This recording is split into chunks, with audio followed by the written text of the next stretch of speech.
Hey everybody, ReefGrrl here, and welcome to ReefGrrl Live. I am so happy you could make it. The whole idea here is to have some fun, chat, get some questions answered, maybe show off what you're doing, and get to know each other a little bit better. So sit back, relax, grab a drink. The stream is about to begin. Hi everybody. Welcome to number 2 stream, second stream. And you can see on the screen here, if you were here last week, you might recognize we have Alex. Of course, his name is at the bottom on my screen. I don't know if it is on yours, but it's Alex G on the right there. I'm going to make his screen big while I talk for a couple seconds about a few things. Oops, I did the opposite. Let's see here. Let's see what we can do. That's me. There we go. Okay. So last week was so much fun. It went very well, I thought. And I've had a couple people ask me which software was used for the stream because, of course, we used to use Google Hangouts. And when it went away, there was kind of a void. So now that I've seen how well it works and how well it integrated with YouTube, the chat survived, it all looks good. Just the same approach as I take when I'm doing a product review, I guess, in a video. I feel comfortable saying that the product we're using is called StreamYard. Very easy to do. There is a version that's free, and there are upgrades that cost a few bucks a month, various levels. And it's so easy to use. They encourage people to just get out there and get streaming. So if you've ever felt like you wanted to do a live stream, the product is called StreamYard. I'll put a banner on the screen in a bit. And if you're interested, you can follow up with them. So let's get going here. We've got Alex on screen. I think he's muted himself. I think I'm here now. Thank you. There he is. So I asked Alex earlier today about his radiant heating system for this big tank. And Alex, while I go through the chat and greet some people and see if there's any questions or whatever, maybe you could tell us a little bit about that, because I think it's fabulous. And I really wish it was something I could incorporate in my size tank, because it seems so much safer than the regular heaters that we have. So if you don't mind going ahead and doing that, I'll mute myself and Sure. I'll talk. You can talk. Well, thanks again for having me on. And, my name's Alex G, and I have roughly 1,700 gallons of salt water in my basement, not including my water storage tanks. It's split into 2 systems, one for big fish, one for reef, and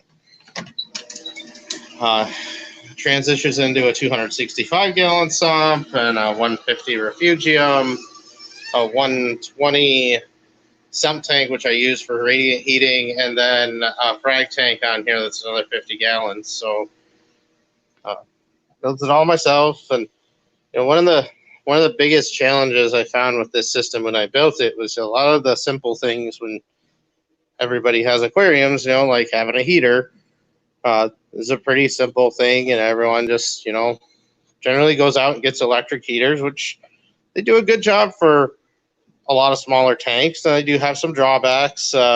They do sometimes, unfortunately, if they're made of glass, they could shatter.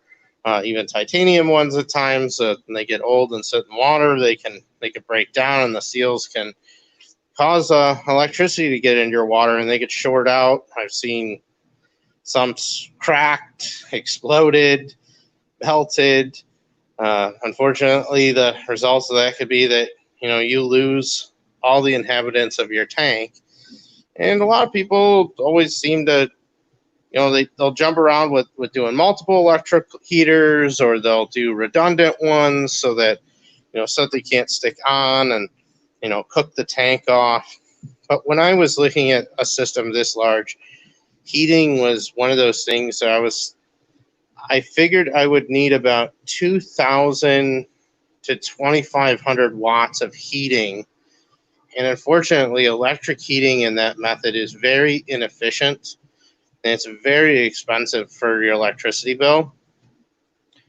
And I really was kind of thinking about other ways to do things, and I happened to be looking on, I believe it was, I'm trying to think of the name of the site, Monster Fish.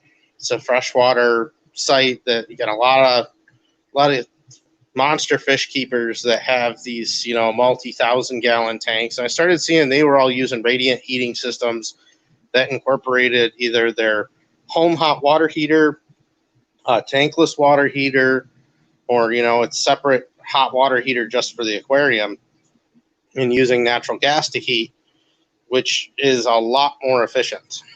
And I decided from there on out, that's how I was going to heat my aquarium system, because it completely eliminates the need for electric heaters. So Alex, at what point in your planning did you have to incorporate this so that it would all work sort of smoothly and seamlessly within your system? Is this a decision you came to early on, or? Yeah, it was pretty early on. Because I took 2 years to build this, a lot of it, it's like I'd sit down here and be working on stuff and go, how am I going to heat this thing? What's my electric bill going to be? And at what point is my wife going to hurt me when my electric bill gets too high? And I really had seen, I see it on Reef to Reef a bunch of times. I see it with other YouTubers where a heater failed and it killed all their fish, all their corals, their whole tank. And I could not live with knowing that that was a risk. So that was another motivator for me.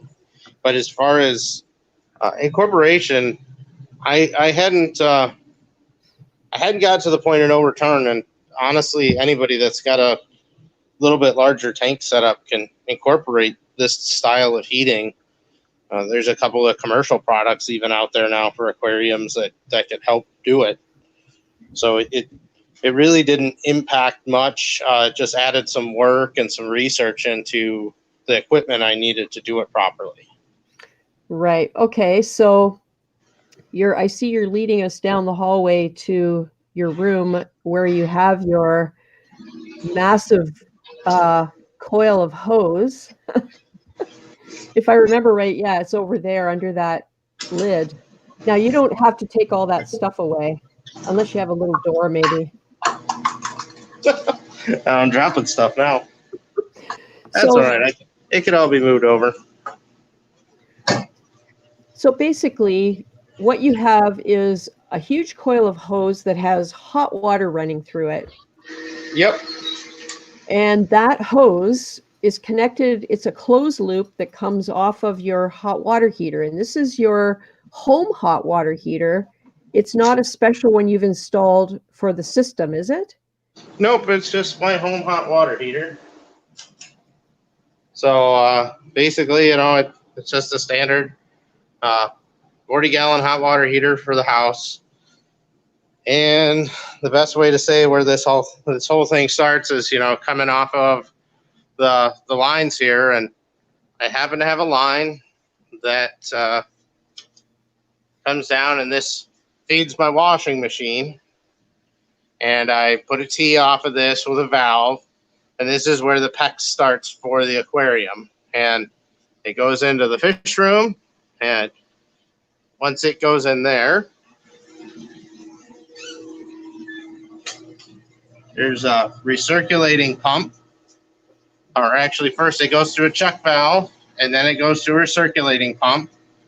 Then it comes underneath.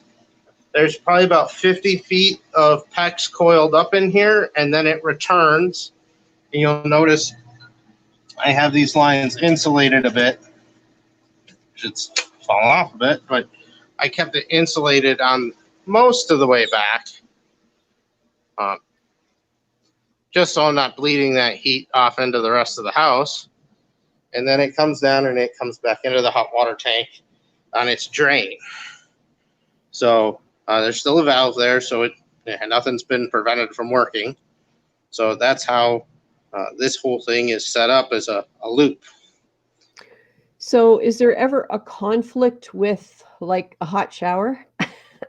Because I assume it's the same water that like I would have in my basement hot water heater that would go up to our bathroom and, come out the shower or the bathroom sink or whatever.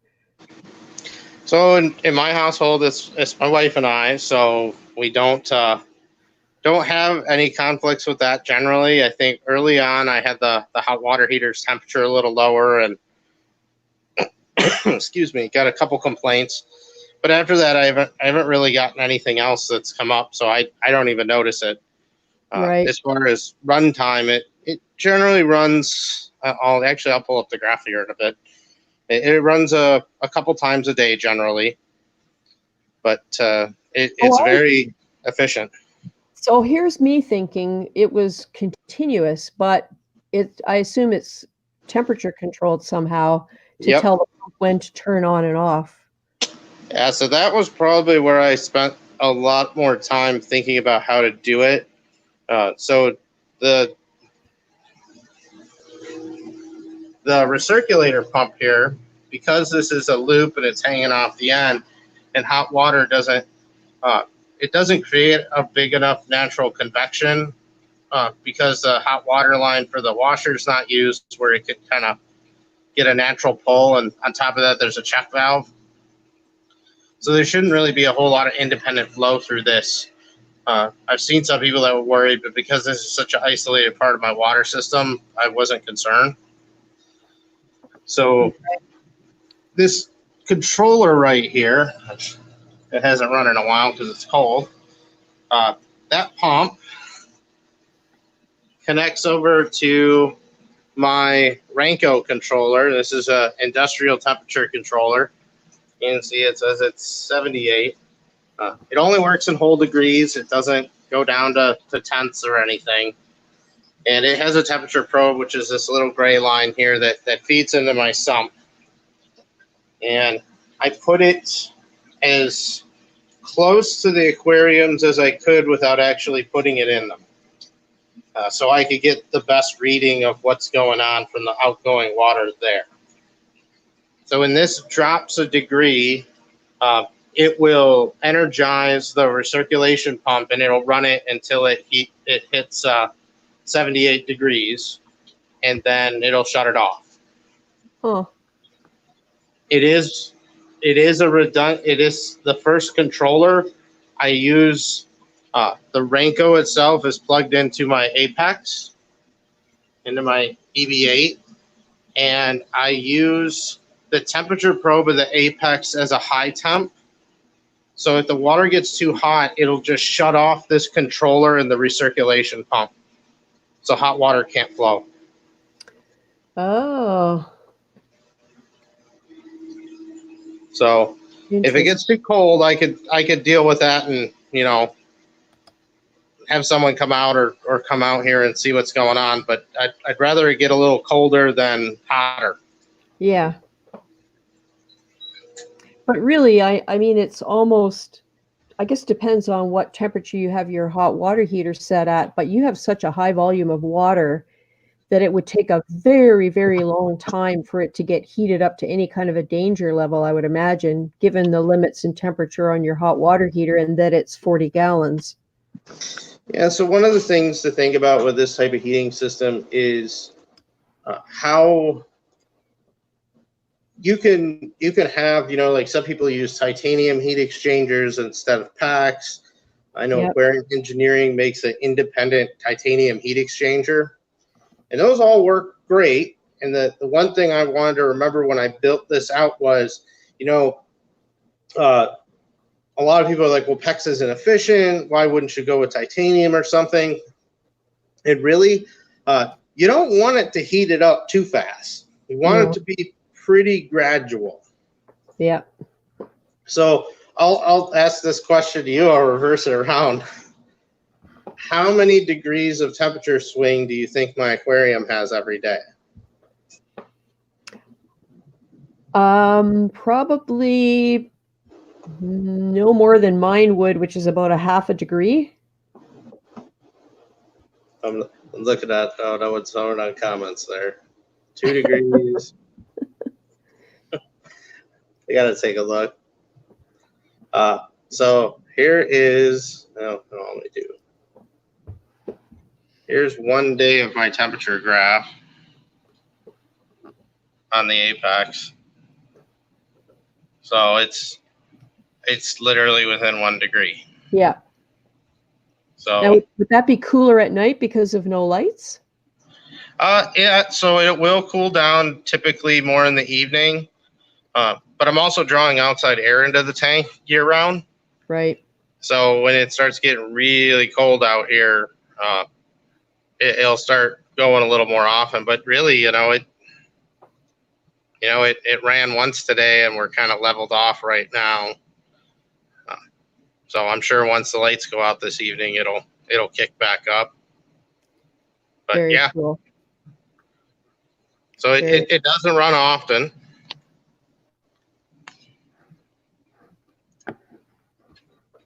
That is really neat. So Blue Carbon Reefing, he has a 300-gallon with the whole basement set up and also uses radiant heating, but it's a little different. So I know, John, you might not be able to hop on until a little later, but you're welcome to come in and show us how yours is set up if you like. So let me do a little bit of a roll call in the chat. I'm no Kevin.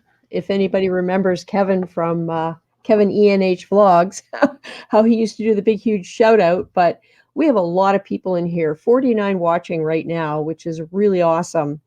So we've got Jonas Downeravicius, FC's Reefing, Mermaids Reef, Doctor of Welsh Magic, Lynn Reef Nerd, Click Clacks Reef, McCallum's Reef, Awoken, Carlos 23, Gabe's Reef Tampa, Reefing with O. Hey Seymour, thanks for coming by. Anna Maria Dunn, Yavi Gwaltney, Sharbuckles was here. He's not going to be able to stay, or he's probably already gone, but nice of you to stop by, Sean. American Reefing, Bronx Reefer Brock, Gabe's Reef. I already said Gabe's Reef, but what the heck? Davis Jew. Hey, Davis. Amanda Bassel.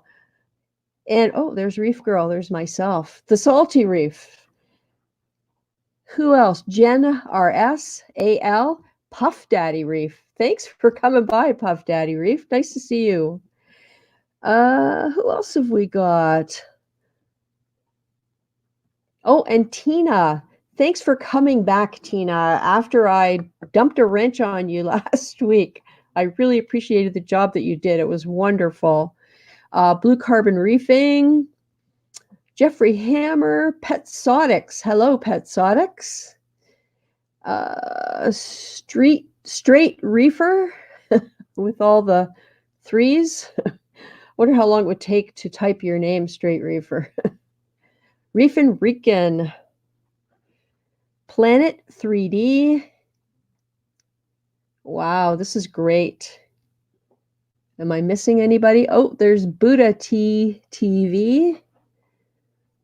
Jay Carey. Hey, Jay Carey. Nice to see you. I haven't seen a video from you in a while, or I don't know, maybe I've missed them. I'm not sure. Rob's Reef. Hey, Rob. Reefaholic. Abe Rosenkrantz. Hey, Abe. Nice to see you. Reef Keeper. Hey, Phil. Nice of you to stop by. Oh, this is awesome. Well, talking about all of this, I was thinking this week with all of the holidays coming up, and, heaters are one thing that can really cause problems if they decide to calf out while you're not able to do anything about it, as we all know. But I was wondering if anybody has any kind of scary maintenance that they're planning over the holidays, given there's a couple of days where perhaps we might have some time. I know I do.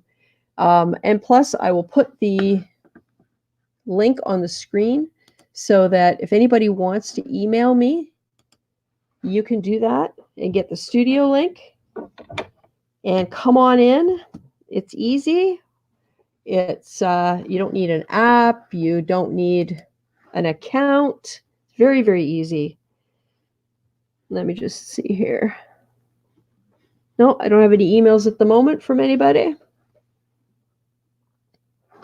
Oh, Mike Howard just joined us.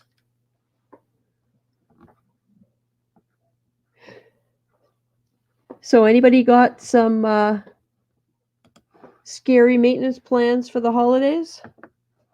You know, stuff you've been putting off until you have time?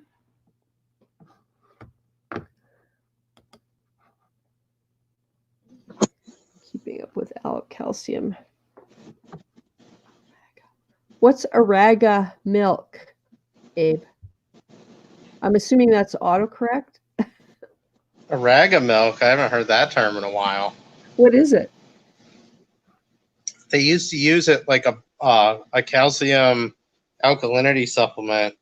Oh. And it was basically it was aragonite like all the way down to like super powder form. I haven't heard that term in a long time though. Wow. Well, Tina has 7 anemones she needs to get out of her tank. Tina, you have something in common with Lisa, I understand. Her tank is getting overrun. They like it too much. And Lynn Reef Nerd, I'm plumbing the frag tank into the main tank finally. Setting up the apex finally. Yep. I can see where you would want a couple of days of brain space for that. Gabe just did a little rescape. Hey, Gabe, you want to pop in? Oh, we got somebody waiting here. There we go. It's John, Blue Carbon Reefing. Hey, John. Good. So what do you think, everybody? Should I give John a troll question? What do you think? I mean, he was in here last week. Well, I think it's fair. I don't feel I really got mine yet. All right. Oh, geez. Okay. All right. Well, I'm going to get into costume. And Alex, I'll give you your troll question first because you've had a little time to think. Okay, ready? I'm the troll guarding the bridge to the studio. Okay. So, Alex. Yes. Do you know within $100 how much you spent on your hobby in the past 12 months? Now, this is a yes or no question because I don't want to be responsible for divorce. I said that last week. Well, I'll nip that one right away and say my wife is aware what I spend. I'm honest with her. Oh, that's good. Even though she might not like that all the time, that is the truth. In the past 12 months. Yep. Good. Are we just talking for new things or maintenance as well? I think of it as any time you spend any money that's related to your hobby. And I'm not even going to think. I have no idea how much I've spent in the last 12 months. But my husband sees all the packages, so. I'm just going to guess around 4,000 or 5,000. Yeah, well, you didn't have to give us a number, but wow. It doesn't surprise me given what you have going on there.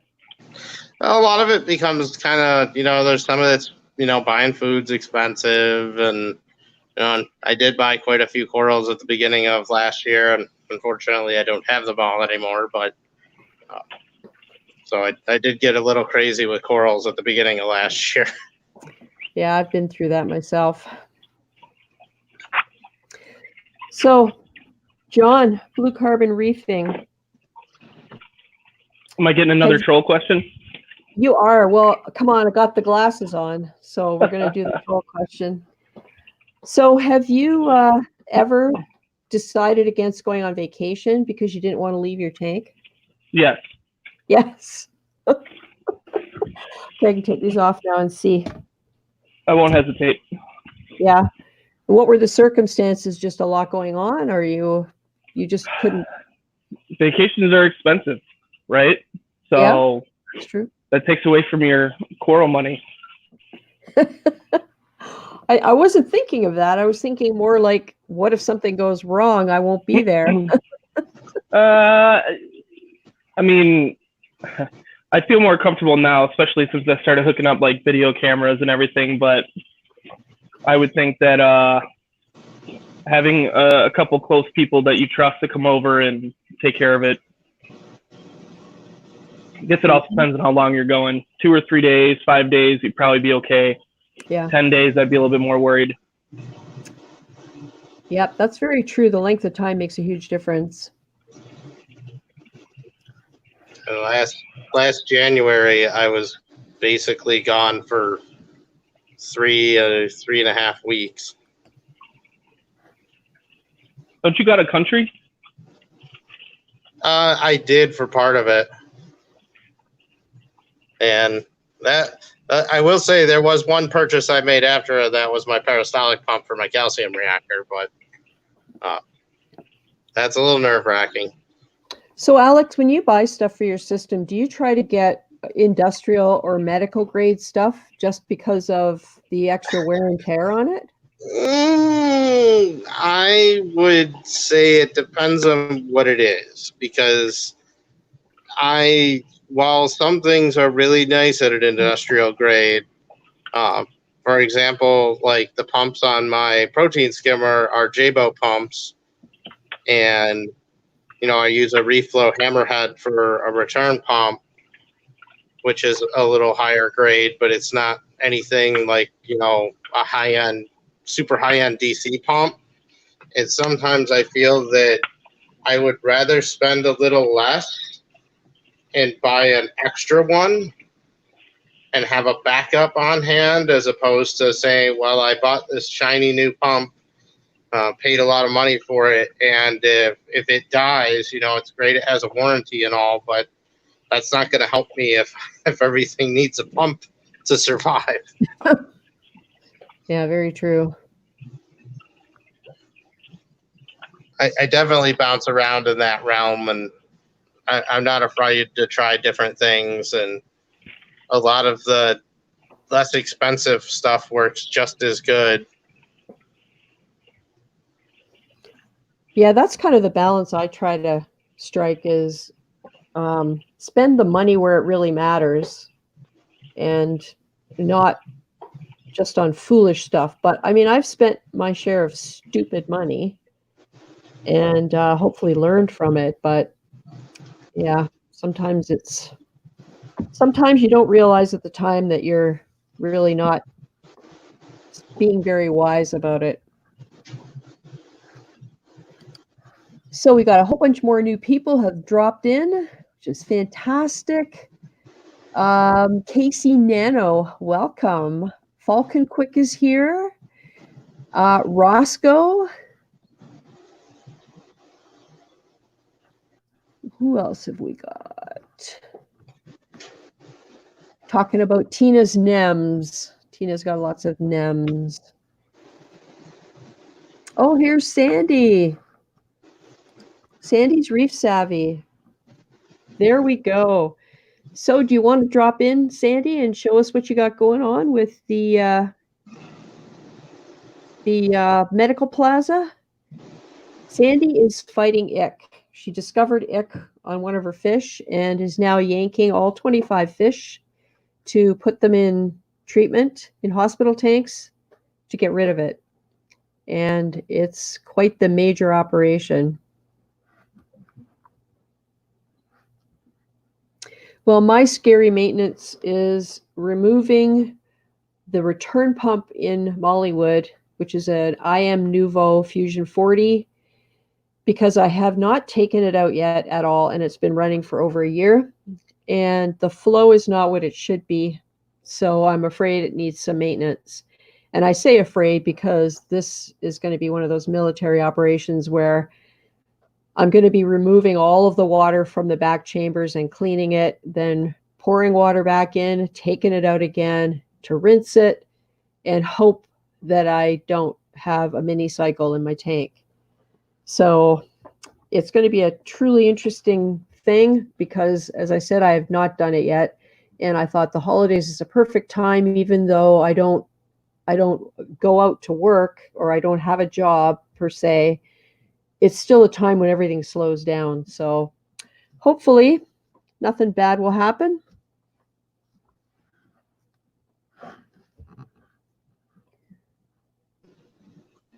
Yeah, that's always a scary kind of maintenance when you're guessing something's gonna go bad. Oh yeah. Yeah.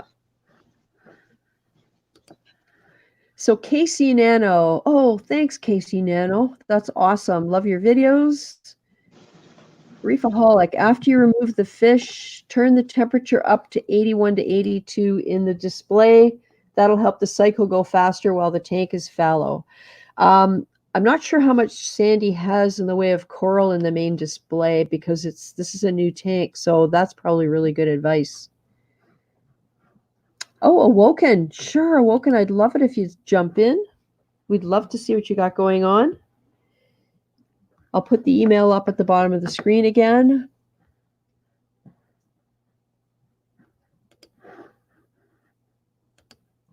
There we go. Oh, John said he got dumped out because he was trying to flip his camera to show his hot water system. So, John, I saw the message down on my side was that one of your devices wasn't connected. So, whoa, Casey Nano, super chat. Thank you. That's awesome. And you know what? I get so much out of this, you guys. I appreciate so much that people are willing to spend the time like this. And I think it's something that we didn't realize how much we missed it until it was gone. And I remember many times seeing a live stream and debating whether to join it. And now when I see a live stream, I generally at least watch because they're so few and far between. So thank you, Casey Nano.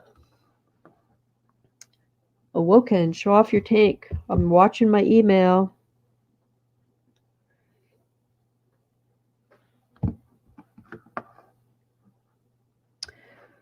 What else? Who else have we got in here tonight? Moving frags and fish, not so bad. The sump can get you. So true. There's stuff lurking in the sump. And I've learned from my crashes.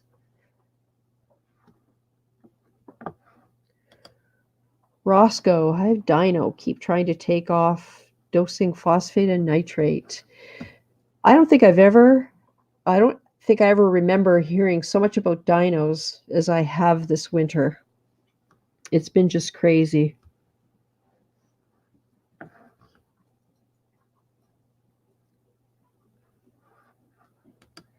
Yep, so true, Reefaholic. We all want to talk about our reefs because if you're like me, there aren't many people close by.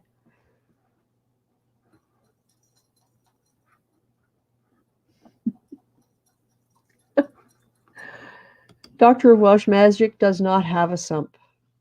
Yep. I had a 29-gallon cube for a long time with just a canister. Yeah, I got a little tank upstairs that my wife was trying out. Does not have a sump.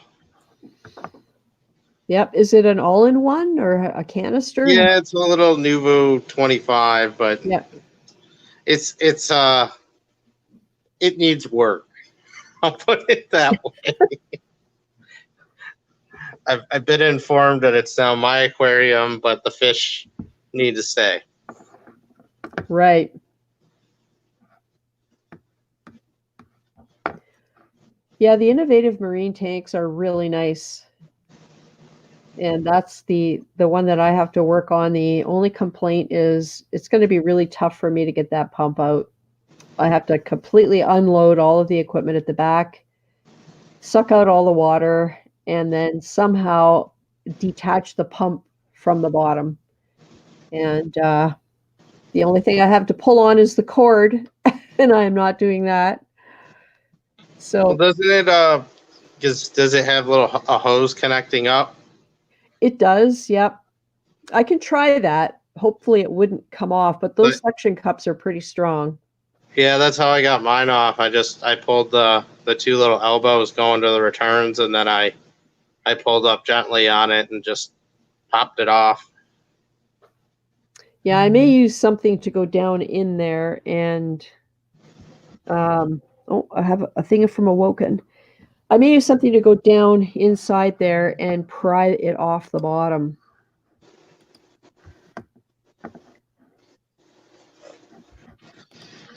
All right, I'm going to send this to Awoken.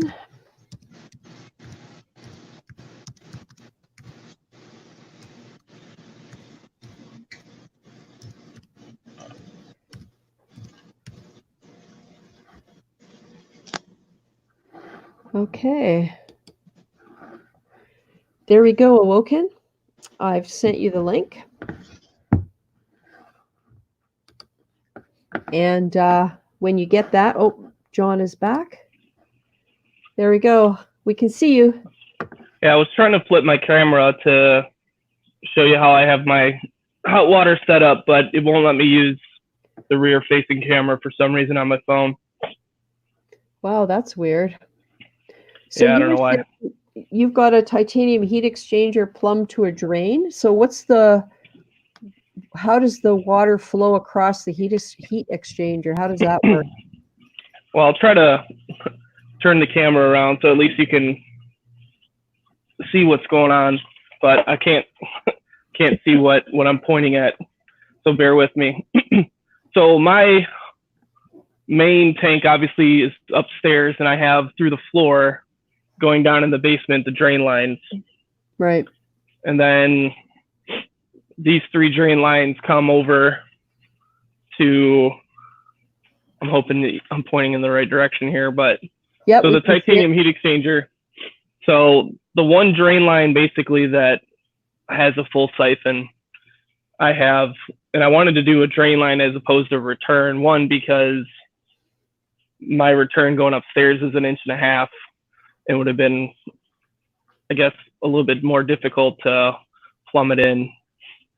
But I have a short run, basically. I have just kind of coming off the intake.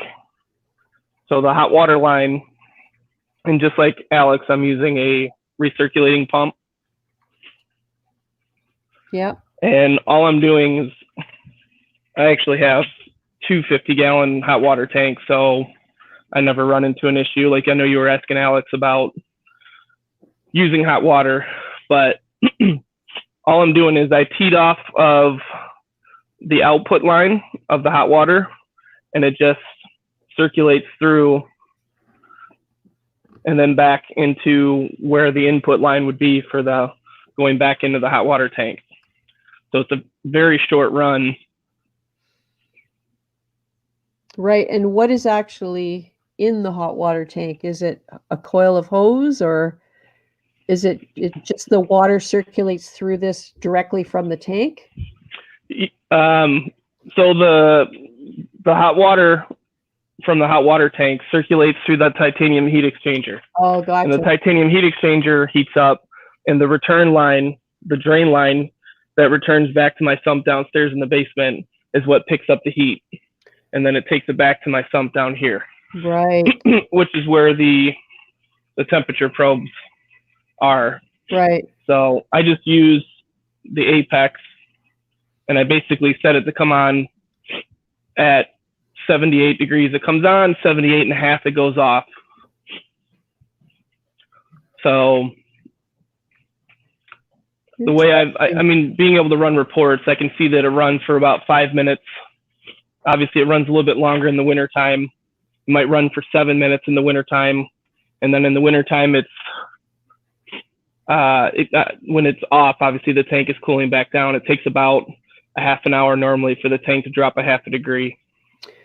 So John, and when you talk about it running, you mean the heater itself is running, not the water flowing? Like I assume the water would flow continuously all the time so that it doesn't become stagnant or cold or hot. Like, and then when your heater comes on, that's what comes on and off. Is that what you mean?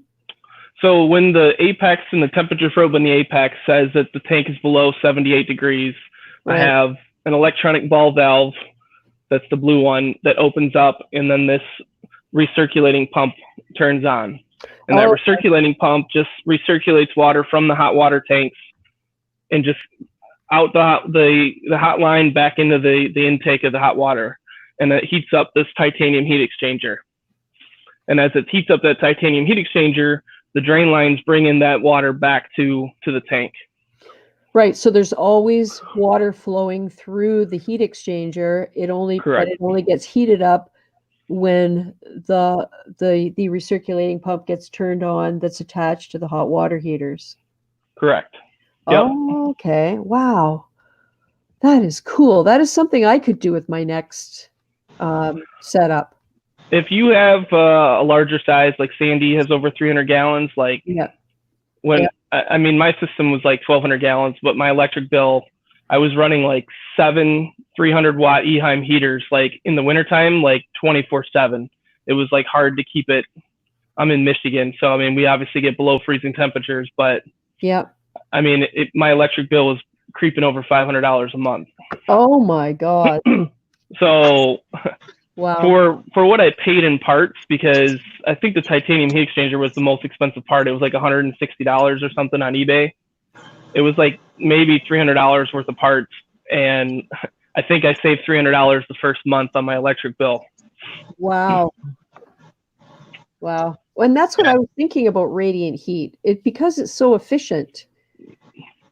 Yeah, I mean, natural gas is way cheaper than electricity, but this recirculating pump is running at 18 watts, and it's only running 18 watts 5 minutes out of 35 minutes.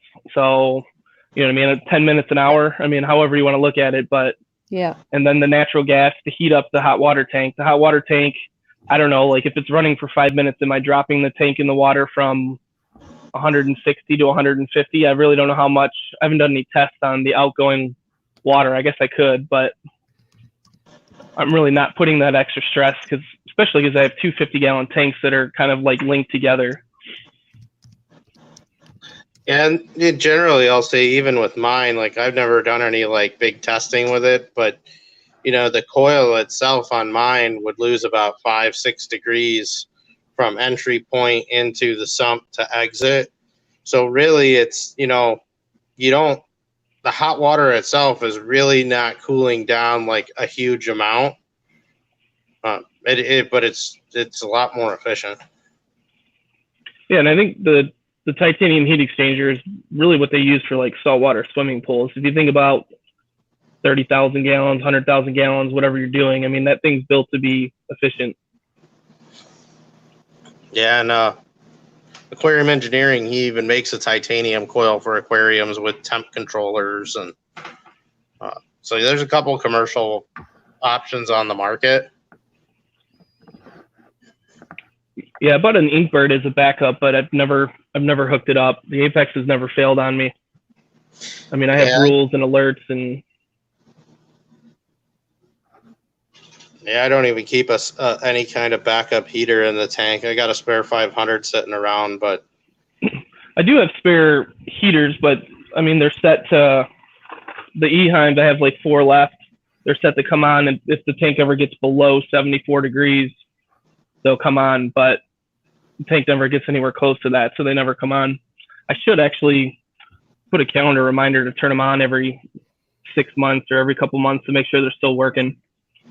yeah, that's why I didn't want to leave them in, because just to have, you know, with the seals and everything, I mean, technically they should hold, but just less exposure, I find a better practice, because I want to say I just saw somebody in Reef to Reef that had one where a backup heater malfunctioned because it just been sitting there and it cooked their tank off. I saw that too, but I think it was like a Aquascaping or some kind of cheap heater. I mean, I feel better about the Eheims. Yeah, they are a much better quality.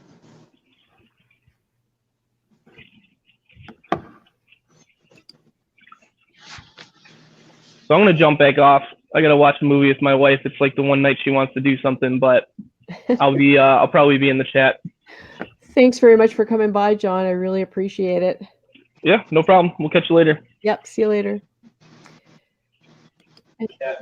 And just like that, welcome to Awoken. I'm so glad you were able to get in here, Awoken. Thanks for coming in. Can you hear me? Yep, I love that thing in the center. Being from Canada, of course, the Inukshuk's. The turbine area on the bottom, or the rock? The rock, that looks really cool. That took a long time to make. I bet. And you know the corky sea finger that you have on the left, if that's what it is, I have one of those in Mollywood, and I absolutely love it. Yeah, it's really cool. I've had it for a long time. It's pretty big. Nice. So tell us a little about this. What size is this tank? It's 6 feet long, 2 feet wide, and 30 inches tall. Total gallons is like 250 with the filters and everything. Very nice. And I assume you have a sump, etc. Yeah, I have a sump. I'm not going to show it right now though because it's a mess. I'm getting ready to tear it apart because I have a new one coming. So it's like really messy down there. Oh yeah. And you have a box fish. I'll show you the star of the show. He's being shot.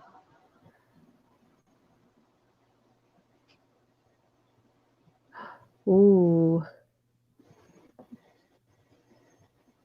Is that a regal angel?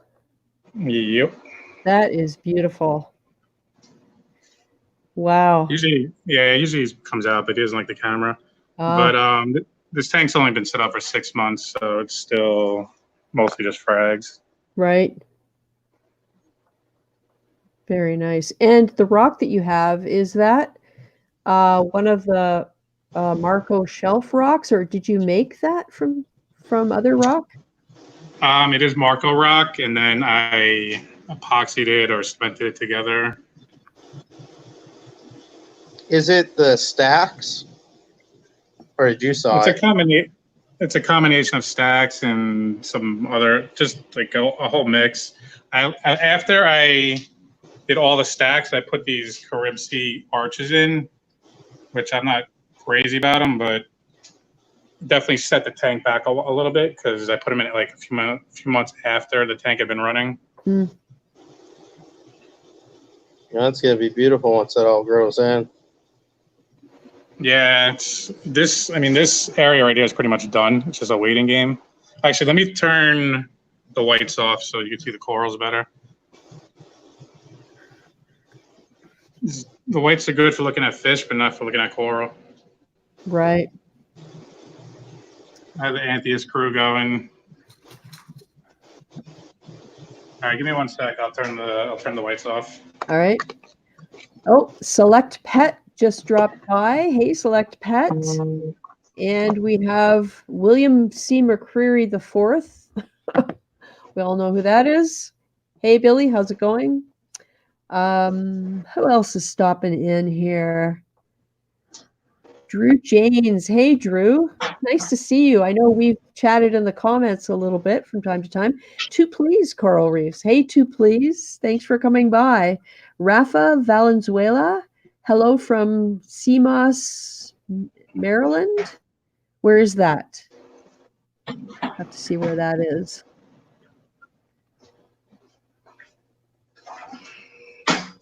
Oh, yeah. Oh, this is awesome. There we go. I'm going to put the banner up with the email for the link. So anyone who wants to come in and join us, show us what you got or not, just chat, ask a question, don't hesitate.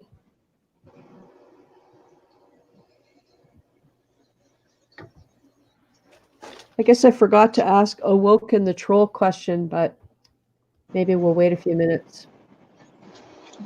I'm back. I can hear you.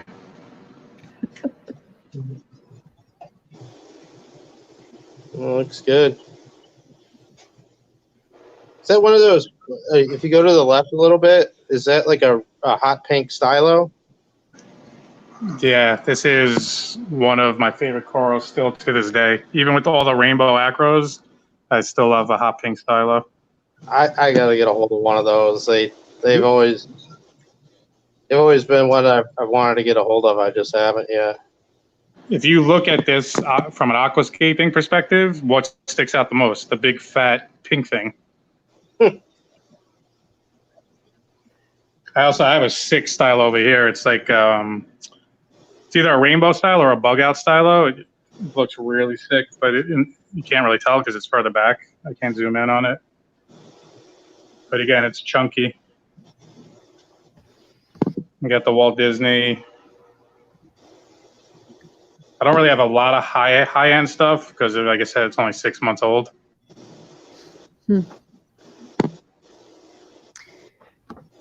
I always have trouble placing things so that when they grow out, they won't interfere with or block other things. And I think it's probably because part of me thinks, oh, this won't ever get much bigger because I doubt my success.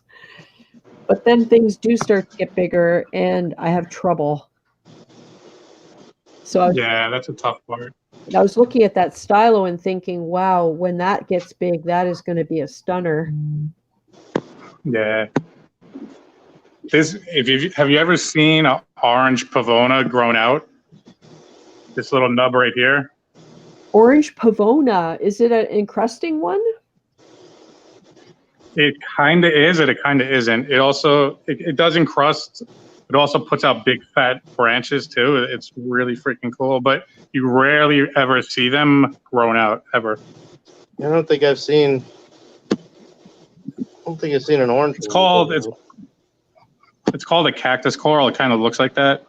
Yeah. You really have to dig around to find like a real colony of it, like a picture of a colony.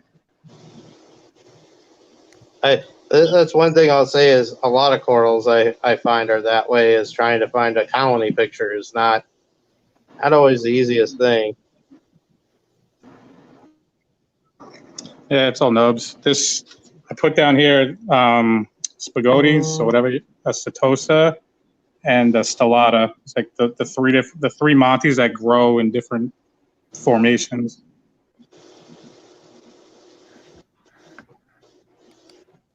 I think that this right here is like the perfect example of a spagotes.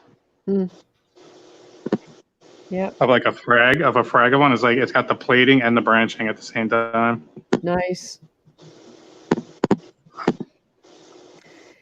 Yes, I'm going to be fragging Montipora in my tank because it's just gone crazy. And I think I was saying last week I need to get my alk up high enough. Well, it's up just slightly over 9 now. So I can no longer procrastinate. Well, I have no more excuses to put off fragging because the alk is where it needs to be to allow a bit of a buffer for the healing that's going to go on. So I'm going to be getting in there and hacking away with my bone cutters and having lots of frags to take to the fish store. Nice. If you don't keep up with that, it becomes like an all-day task. Yeah, and that's kind of what I'm afraid of with the growth that I've had. My alk has had struggles keeping above 7. And so I've really been addressing that lately. And finally, it's getting where it needs to be. So that's what's next. And it's going to look kind of ragged and ugly for a little while until it starts to grow in again. But then I always figure maybe that's when you get some of the different scrolling patterns and things like that. So I'm hoping. Yeah, that's the best part about it when they start doing cool scrolls and stuff. Yep. Hey, T40, I see you there in the chat. Chimp the Reefer, thanks for coming by. Who else have we got? Everybody's having a nice conversation. Acro 4 to 6 inches apart. I hope that's enough. Yeah, that case. That's always my thought, because I guess it depends on what the goal is. My goal is not to have to frag because I find it intimidating. So, yeah, I don't know. Nat King Reef. Hey, Nat. Thanks for coming by. I'll put the banner up with the link email if anybody wants to come in. Very simple. No app required. No account required. Nope. Have you ever seen a colony of a lettuce coral? That's another type of pavona, isn't it? Yeah, I got one of those that's grown out to a decent size. That's one of my favorites. I like the rainbow acros. They're cool and everything, but I also like things with different textures and different weird shapes and stuff like that. Yeah, me That's too. why I have this. Yeah, I'm the same way. Some of the oddball softies and stuff I got were more for their shape, and they're not really colorful, but Yeah, I'm always looking for the stuff that's just a little different. Is that a lemon spice favia right at the bottom there? No, it's a Jason Fox Dayglow Favites, but it's very similar. It's actually not as nice as the one you said, but it's similar. Yeah, the colors look a lot the same. Yeah, this thing grows super fast and it's super aggressive. Has long tentacles. Nice. I'm trying to decide what to do with this rock over here.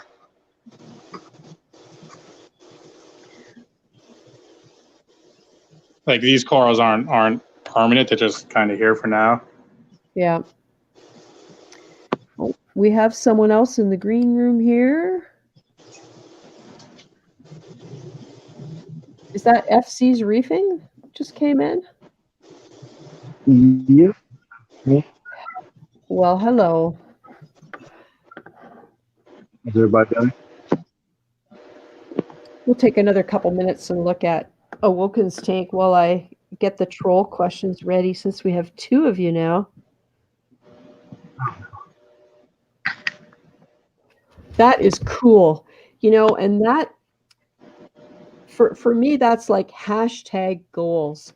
I want the space to be able to grow a brain coral like that, or a favia like that, where it's got the right shape. And I'm assuming that's what that is.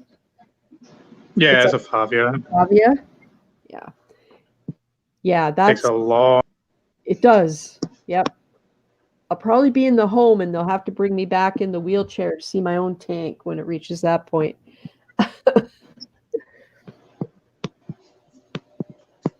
Very nice. And what's the one up on the rock to the right that's purple, green, and...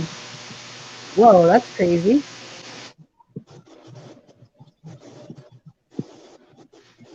That almost looks like the growth pattern of one of the candy cane corals I have, the Colastria. This is a dragon soul favia. It's just splitting like crazy right now. Wow. That was one head. Yeah, that was one head. Now it's like 8 all at once. That's amazing. Really three-dimensional. yeah, those are really nice. This is a John Deere Lepta. I got it for like $10 at the show. Something different. Wow. Yeah, leptos are nice too. Mine took a long time to start growing, but once they did, now they're going crazy. Yep. Oh, Zane Quattrucci. Welcome, Zane. Nice to see you. Javi Gwaltney. All right, we have FC waiting here, so let me get everybody on the screen. Have you... Okay, there we go. I have a black space where FC is. What did I do wrong? Okay. All right, well, why don't we do the troll questions? Okay, everybody ready for the scary? We got the troll costume on. I'm guarding the bridge. You have to answer this question. So, Awoken, in one Yep. sentence, can you describe your first reef tank? Awful. One word. Terrible. Everybody seems to have these one-word answers. My first tank I set up in 1987. It was absolutely terrible. But you know, that's impressive. That is a long time ago. You know, Yeah. that's really early days in when it comes to reef keeping. You know, I think I scared FC away, so I'm going to take the glasses off. Yeah, 87. Wow, I can't even imagine what it was like. There was no reefing. There wasn't reefing back then. It was just a saltwater tank. Yep. And so you had fish, I'm assuming. What sort of fish were available back then? Oh, everything. I had crazy fish like anything. Whole so now you can. You're cutting out there a little bit, Awoken. Mushrooms, but that was pretty much it at that time. If you can get your brown button pops to open. So back then, what was the goal then? Just to sort of keep everything alive? Or, I mean, nowadays our goals have gotten really fancy, you know, when you see some of the things that people accomplish.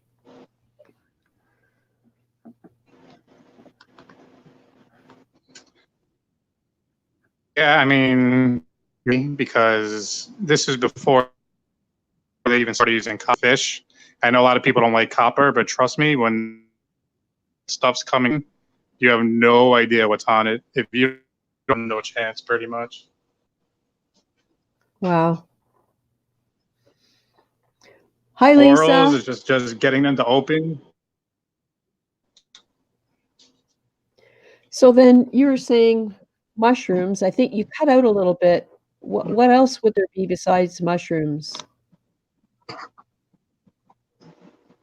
Brown button polyps, Right? which I guess you call zoas or pallies, and that's pretty much it at that time. And would the lighting have all been either fluorescent or metal halide? Yeah, strictly fluorescent, then metal halide, yeah. But it wasn't T5 or T8. It was just regular VHO fluorescent, like super inefficient. Yeah. Kind of like the tubes in the office ceiling. Yeah, the ones that if you look at too long, you start like can't see. Yeah. Yeah. Oh, Drama D has dropped in. Calypsos, Scott Neat. Hey, Scott. Yeah, I guess FC's reefing. I'm going to check and see if he sent me an email.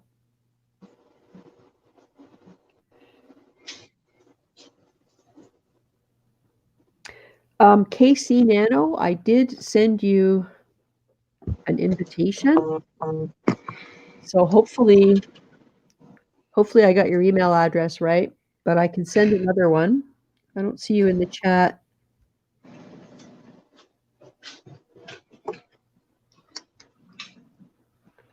Tomothy.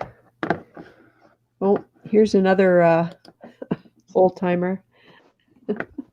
1985. Water change, water change, water change. Never knew the names of the fish. Wow.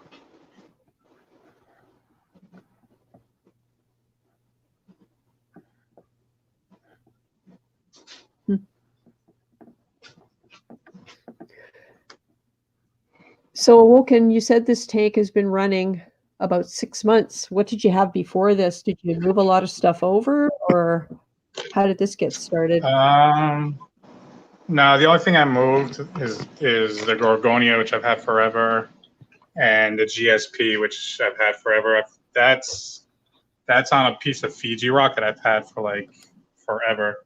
So there's a lot of beneficial stuff on it. So I kind of use that to seed. Yep. I don't know if it'll stay in here permanently, but just for now.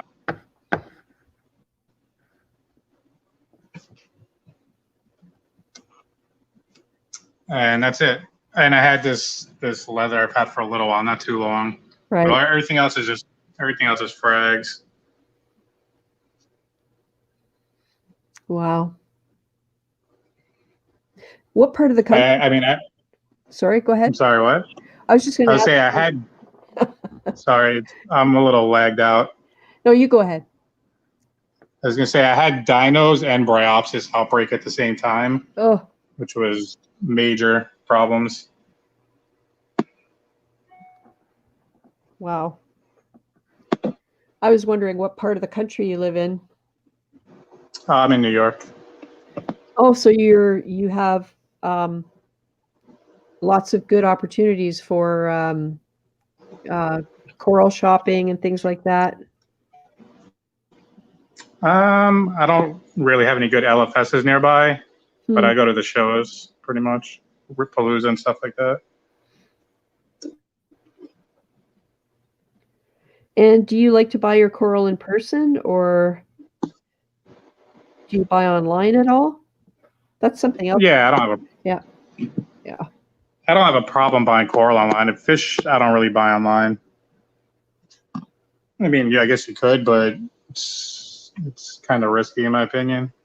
No, I'm in the same camp as you on that. I got a LFS that has a good, reliable supplier. So Yeah, I mean, I think the fish are just so much more complex than a piece of coral. Yeah. So, like, you know, no matter what, they're getting shipped, but I'd rather have the LFS take that risk, have it get it shipped to them, and then I'll go look at it. Yeah. I used to buy all of my coral online, and I've got the styrofoam boxes to prove it in the garage, but a couple of bad experiences just kind of changed my mind. And I'm not saying there aren't good stores out there, because I know there are. But I've started to realize that a couple things happen. I really look forward to going to the shows. It's kind of a goal for me to save up some money and, you know, give myself a little bit of an idea of what I'm looking for, and then go and look for it. Like it's the anticipation is what I'm trying to say is nice, rather than the instant gratification that I used to get. And some of the bad purchases I made because I wasn't thinking, I wasn't being careful. And you get to see it in person, and a lot of times the pricing is a lot better, shockingly better. So I've kind of switched over to buying all of my stuff in person. And I don't know how long that'll last, but for now it is working out very well. Thank you, John. Super chat. Thanks very much, Blue Carbon. I appreciate that.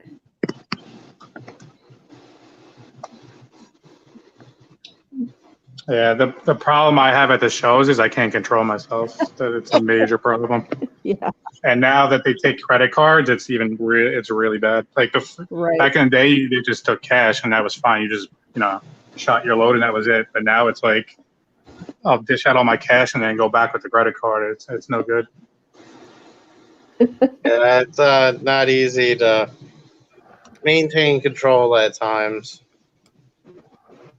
And it's real easy when it's, oh, well, buy 5 for, you know, this deal, you know, Yep. or I'll throw this one in for this price if you buy, you know, X, Y, and Z already. And then you're going, oh. Yep, they know how to hook you. That's when I find I make the worst decisions. Yeah, you get home with the piece and you're like, where am I going to put this? I don't even want this. Exactly, because you bought it because it was cheap and not because you wanted it. Yep. I try to be selective. I do have very close friends that run at shows and have booths, and I do, when they're local, like I basically will work for Coral. Yep. I'll come over there and I'll pick out a bunch of stuff. They're like, you've worked off this much. I'm like, okay, that's fair. Good night, Welshie. Thanks so much for coming by. And one of these times we'll do an experiment and have a stream a little bit earlier in the day. So maybe we can get you in here to show us some of your sumpless tanks.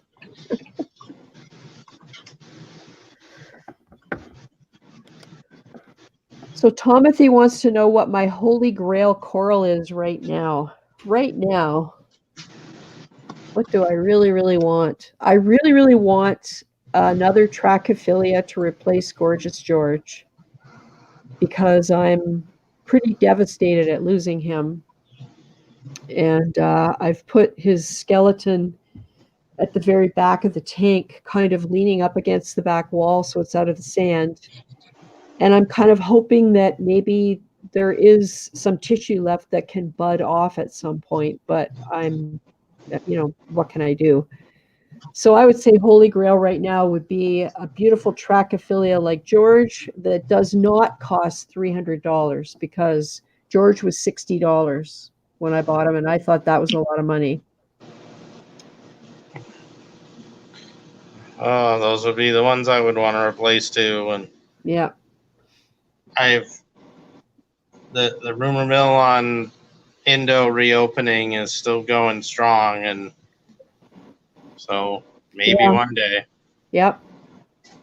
Oh, Casey Nano. Let's see if we can get him in here.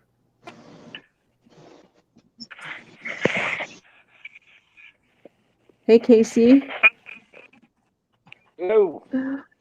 Hey, if you have YouTube open, you might want to mute it. Yeah, I did. Awesome. Can you hear me? Yep. Can everybody hear Casey? Yeah, I heard a little bit. I see some movement. Bye, Hector. Thanks for coming by, and we want to see what you're doing fairly soon.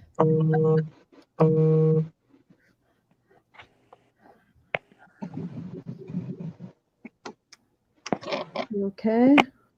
Oh, I see a starfish. Yep, it's one of my sand stars is on the move. FC's Reefing for the troll glasses collection. Thank you, FC.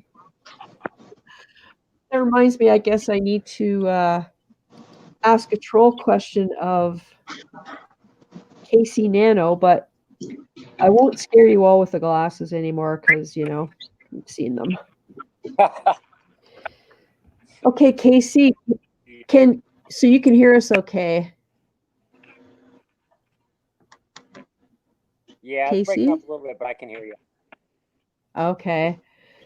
Can you hear me? Yep. It's very quiet. So here's your troll question.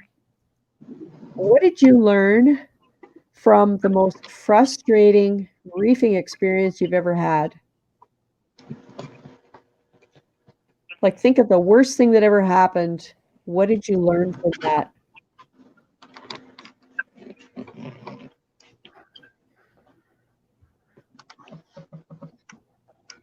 Okay, I'm not sure if you're talking. Probably the biggest thing I've learned. Can you hear me? Yep, you're very quiet.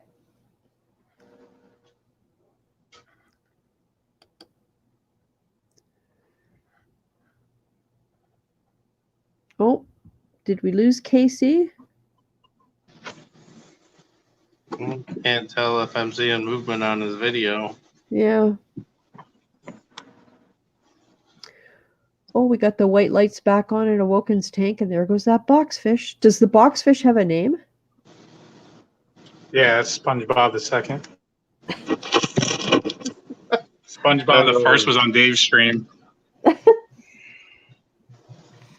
That's hilarious.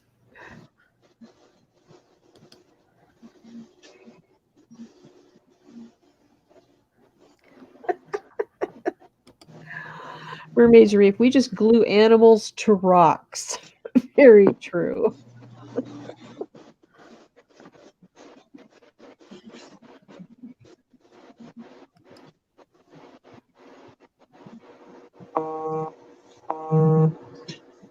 Nope. So Casey Nano, are you might want to back out and come back in. That might work. Wow, Alex, your fish are looking busy tonight. Yeah, I got one that's unfortunately not doing well, and it's my harlequin tusk. So I don't know if he's blind or suffered some kind of bad injury, but he's just been hanging out at the top the last couple of days. Oh, So see what happens. I fingers crossed something will heal up, but I don't know. Not feeling all that positive on it. have you been able to? Has he come close enough that you can get a good look at him yet? Oh yeah, I when he started doing this, I scooped him up with a specimen cup, which if anyone tries to catch a wrasse before, that's a near impossibility. So I want to say he might be blind, but the way he's not moving his tail, I almost feel that there's some other kind of spinal injury too. Oh, But yeah. I mean, there's physical damage. There's not much other than a few ripped fins, and that's because he's drifted into a few fish that do not take kindly to that. Right. Yeah, you just don't know what happens in the tank after dark when or if they get startled. Well, yeah, and usually after dark, I mean, everybody goes to bed except for the big guy. He's up all night, but everyone else goes to bed. Which fish is the big guy? The puffer, the porcupine puffer. He stays up at night. He's getting into active mode right now. Is that normal for them? Oh yeah. You see, they got those large eyes, Right. and a lot of that has to do with their ability to see better at nighttime, so they can hunt crustaceans. Oh, interesting. This guy, he'll be out a little bit at night, but he tends to be more active during the day. So, and the one thing with the porcupine puffer, even he hangs out up in the top corner during the day usually. Right. And actually, when I replace the lights on this tank, I think I'm going to make it a black acrylic shade for him, so he can have a corner of the tank that doesn't have bright lights over it. Right. Tomothy says feed him green peas, swim bladder infection maybe.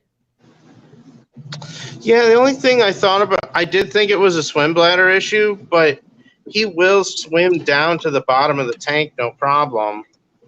But he's bumping into things, and I've only seen that when they go blind. Yeah. Because I was thinking swim bladder too, but he'll swim down. He just keeps coming back up to the top. Hmm. But he hasn't been eating either, which is not a good sign. Do you have anywhere you could put him that's quiet away from the other fish? I could potentially put him somewhere and just be afraid that he might jump out. Oh, yeah.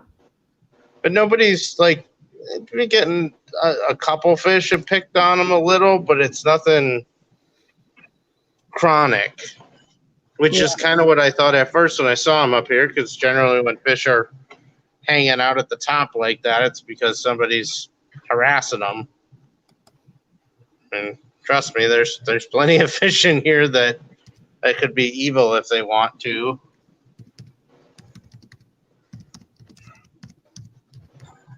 But I will just give it time and see what happens. Yeah. So, sometimes I get, I've had a couple of things. The clown trigger had his jaw dislocated by the puffer when he was a little tiny fish. And that one, I was tempted to try and intervene, but I had to hold myself back, and it corrected itself. Yeah.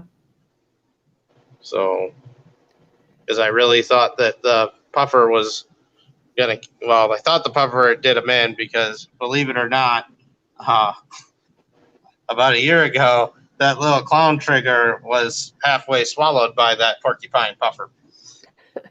And look at the two of them. They're like almost the same size now. Wow. So Yeah, I think clown trigger is the fish I would love to have that I probably won't, because I've discovered I really love coral. that is why there are 2 tanks here. Right. I felt the same way with angelfish and a lot of wrasses, and Yep. you know,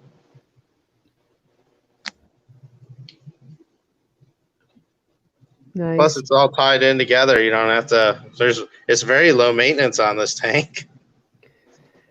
Yeah, really. I guess just making sure that it doesn't build up any detritus or anything that you know that might cause a problem. Just keep an eye on it, basically. Like, when you do water changes, do you do any vacuuming in the tank? That's a bare bottom, right? This one is, although there was a tray for sand for the wrasses, although they've spilled it out slowly.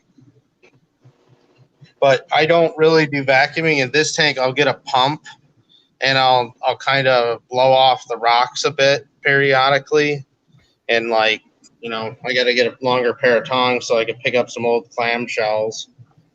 But yeah, I don't do a whole lot in this. When I do water changes, I don't do much to my sand in my reef tank. I'll stir a few handfuls here and there and kick it up, but I don't really bother it. I let the sand stars and the cucumbers take care of it. Yep. McCallum's Reef would like to know what your favorite fish is. Oh, that's almost a curse of a thing I don't like to do. Oh, I know what you're saying. Yeah. Oh, geez. Really, angelfish, you got to pick on the puffer right now. You have 2 puffers, right? Yeah, I'd say that my porcupine, he's probably up there as one of my favorites, just because he's so, he spits water at me when he wants to eat and everything, and Yeah. got a lot of personality. I mean, same could be said for a lot of these fish, though. Yeah. It's funny though, because some of these fish that you'd never think would be that aggressive towards something big, like, those angels in there, even though they're not full grown yet, they'll stand up to the clown trigger and the blue line trigger. And every now and then they'll nip the tail on my porcupine puffer, which just happened, and he doesn't like that. Crazy. But and it's hard. Thanks, Jeffrey. Jeffrey says before he goes, he's thanking us for having the stream. So thanks for stopping by. Always appreciated. Oh, we have, hi guys from Brazil, Reef Marinho. Nice. Tyler D. Scott Neat says, beautiful tanks, Alex. Thank you.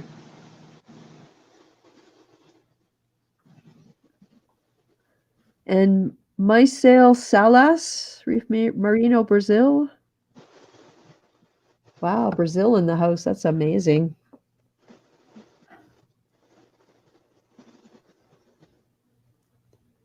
Look at all those fish. Wow.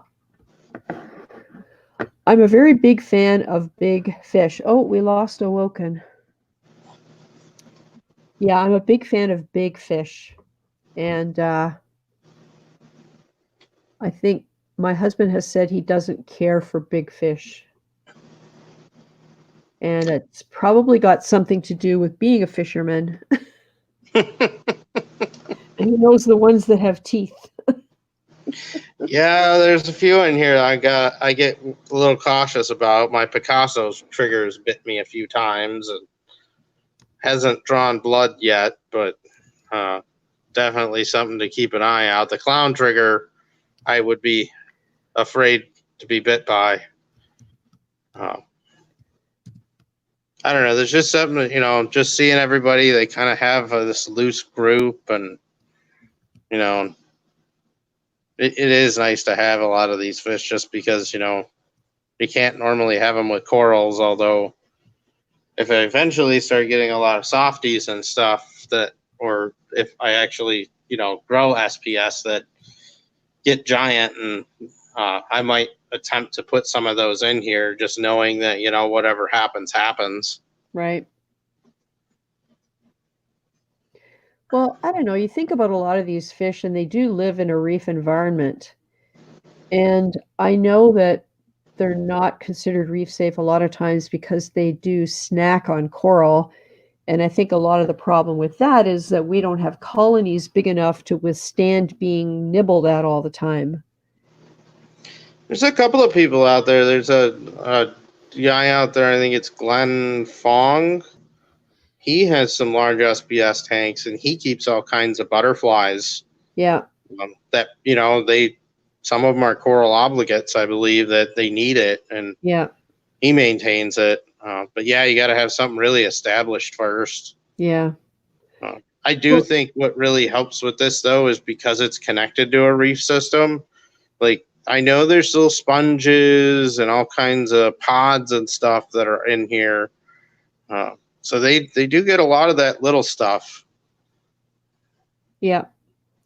Tomothy's wondering if you've ever thought of putting some non-delicious coral in there, like GSP or leathers, things like that. Yeah, I've definitely thought about it. I had a couple of colt corals in here and a little piece of green sinularia, and I actually have a couple of spare green sinularia colonies. I might try to put one back in.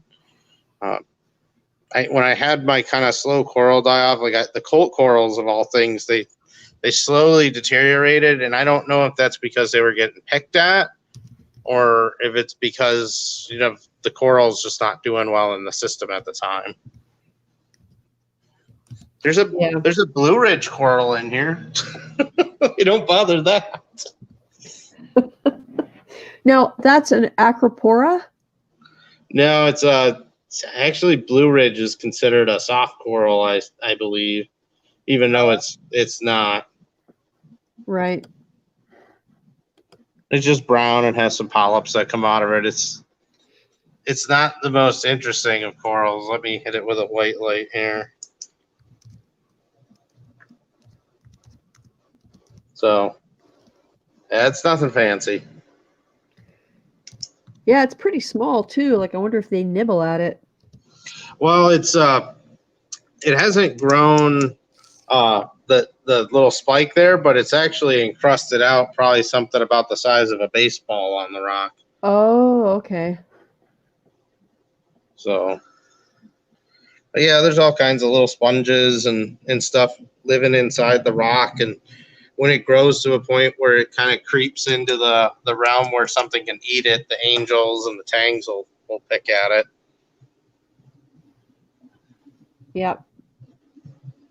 I moved a coral from Mollywood into the big tank. It's a lobophilia, and it had all kinds of sponge growing up from underneath. I think it was restricting the growth of it, so I just moved it over. And before I knew it, the angelfish, I mean, they're genicanthus angels, so they don't bother anything of my corals, but they were nipping all over it, and they cleaned that sponge right up. Oh yeah, no, I believe it. Oh, we got Murphy's Aquatics in the chat, and Reefing with O is here. I guess, O, have you been kind of lurking? Oh, maybe you could come in and show us your anemone tank. That would be cool. Yeah, for everyone that's got anemones split, and tell me how to make this giant thing split, because it doesn't want to. Tentacles on that thing are really long. Is it like a... It's a bubble tip that doesn't have bubble tips anymore. Wow. This thing, it's hard to really contemplate the size of this thing. It's probably the size of a dinner plate. Holy smokes. Because I do have another one that I got for my wife's tank originally, but it wasn't doing so good. That one's still got its bubble tip, so we'll see if that one starts splitting. I'll go top down on this monster, and you can see how big it really is.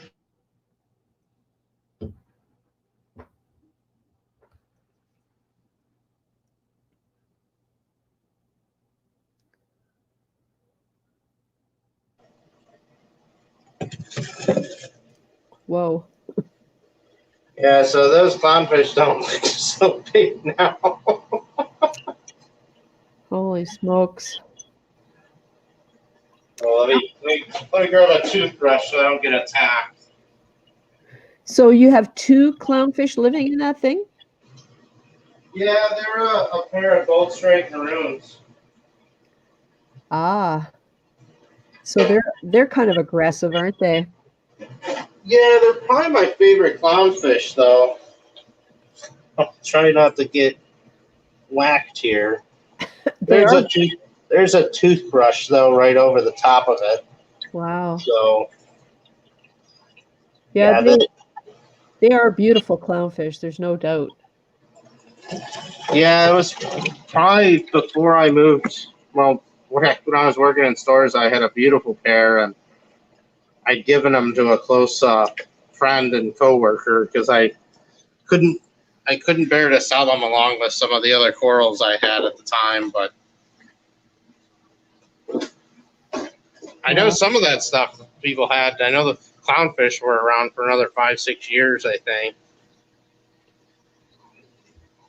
Well, is it Reef Keeper Phil? His clownfish are more than 25 years old, I believe.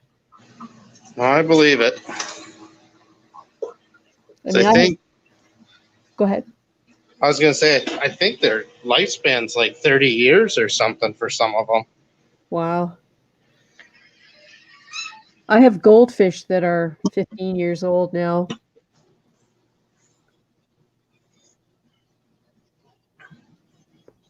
Yeah, I think that other pair of clowns I had, I think I was about 5 years, and when I tore my tank down.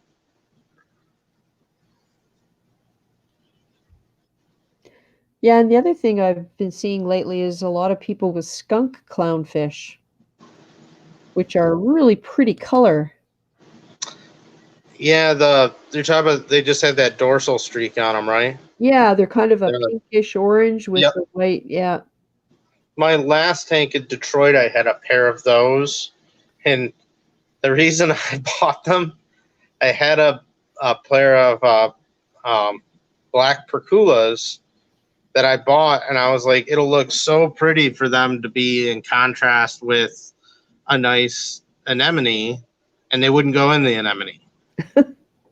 So I bought a pair of skunk clowns because I know they'll dive into just about anything, which worked out great. They never bothered each other in a 120-gallon tank until I took the anemone away, and then a lot of fighting broke out.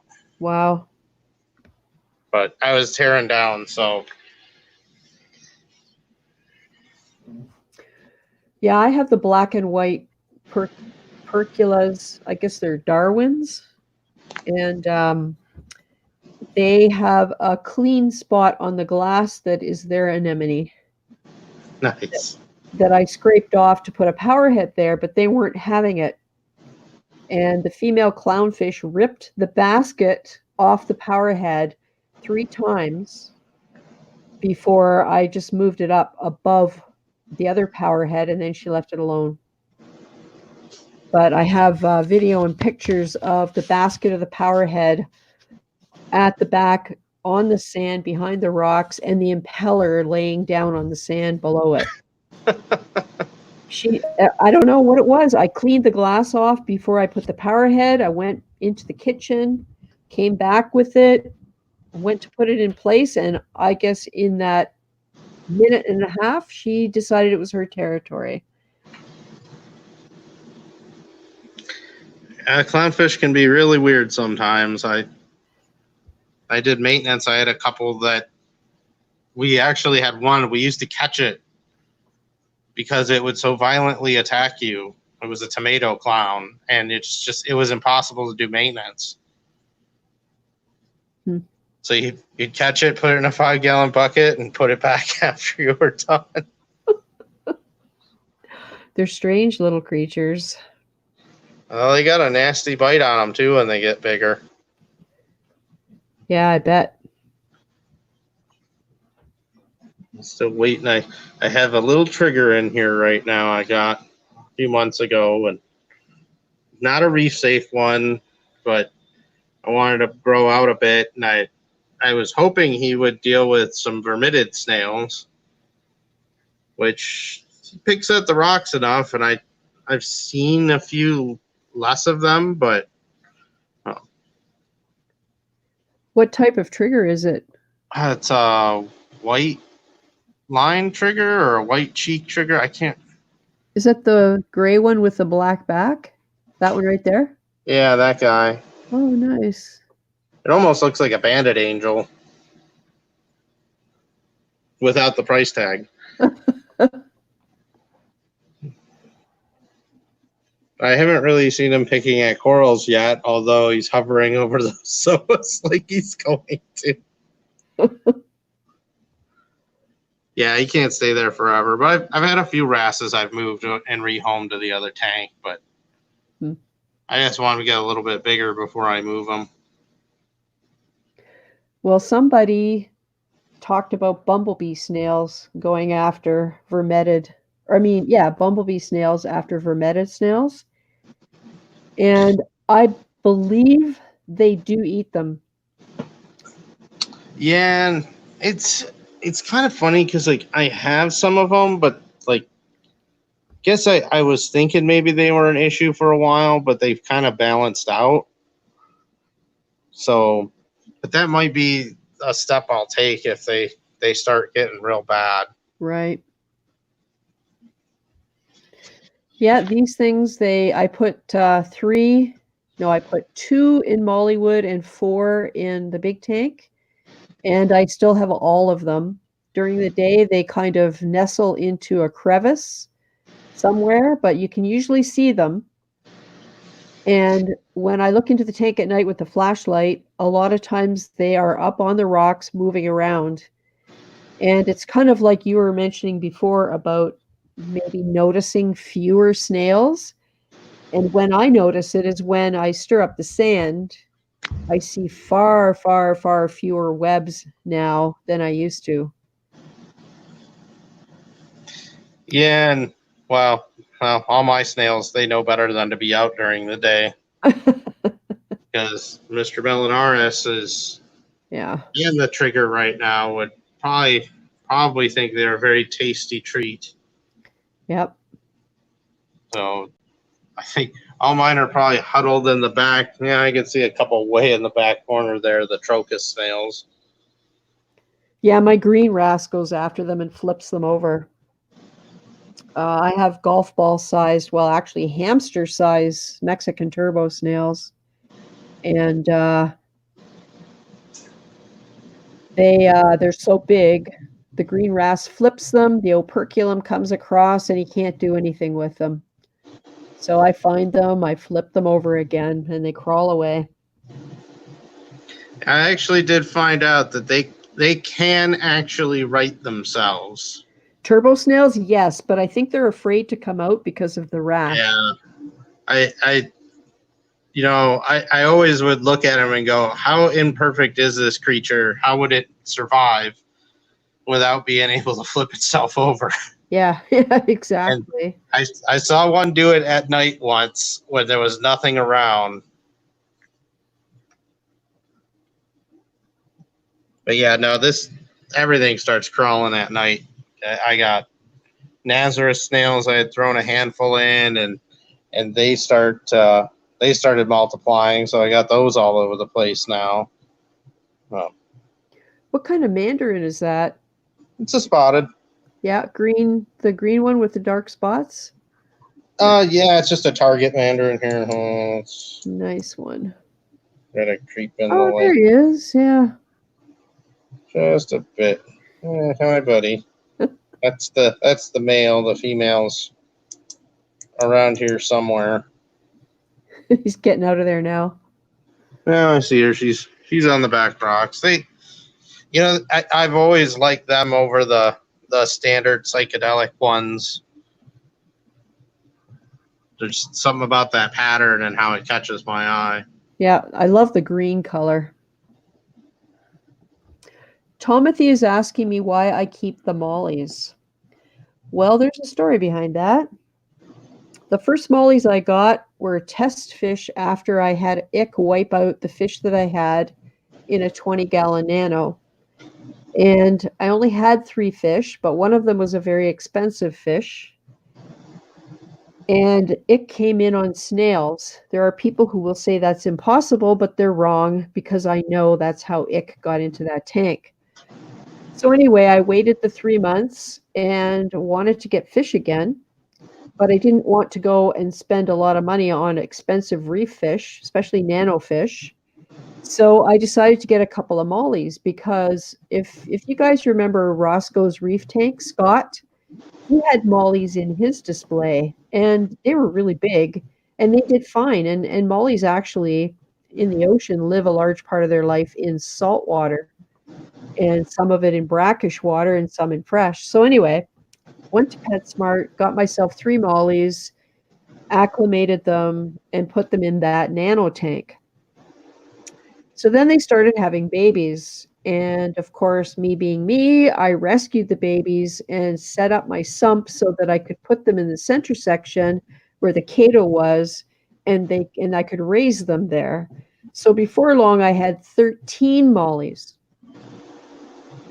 They eat algae like you can't believe. And that's one of the things I really like about them. And Dave of Dave's Nano Tanks came up with the term nanotangs. And they are. If your tank is too small for a tang and you have an algae problem, mollies will take care of it. Believe me.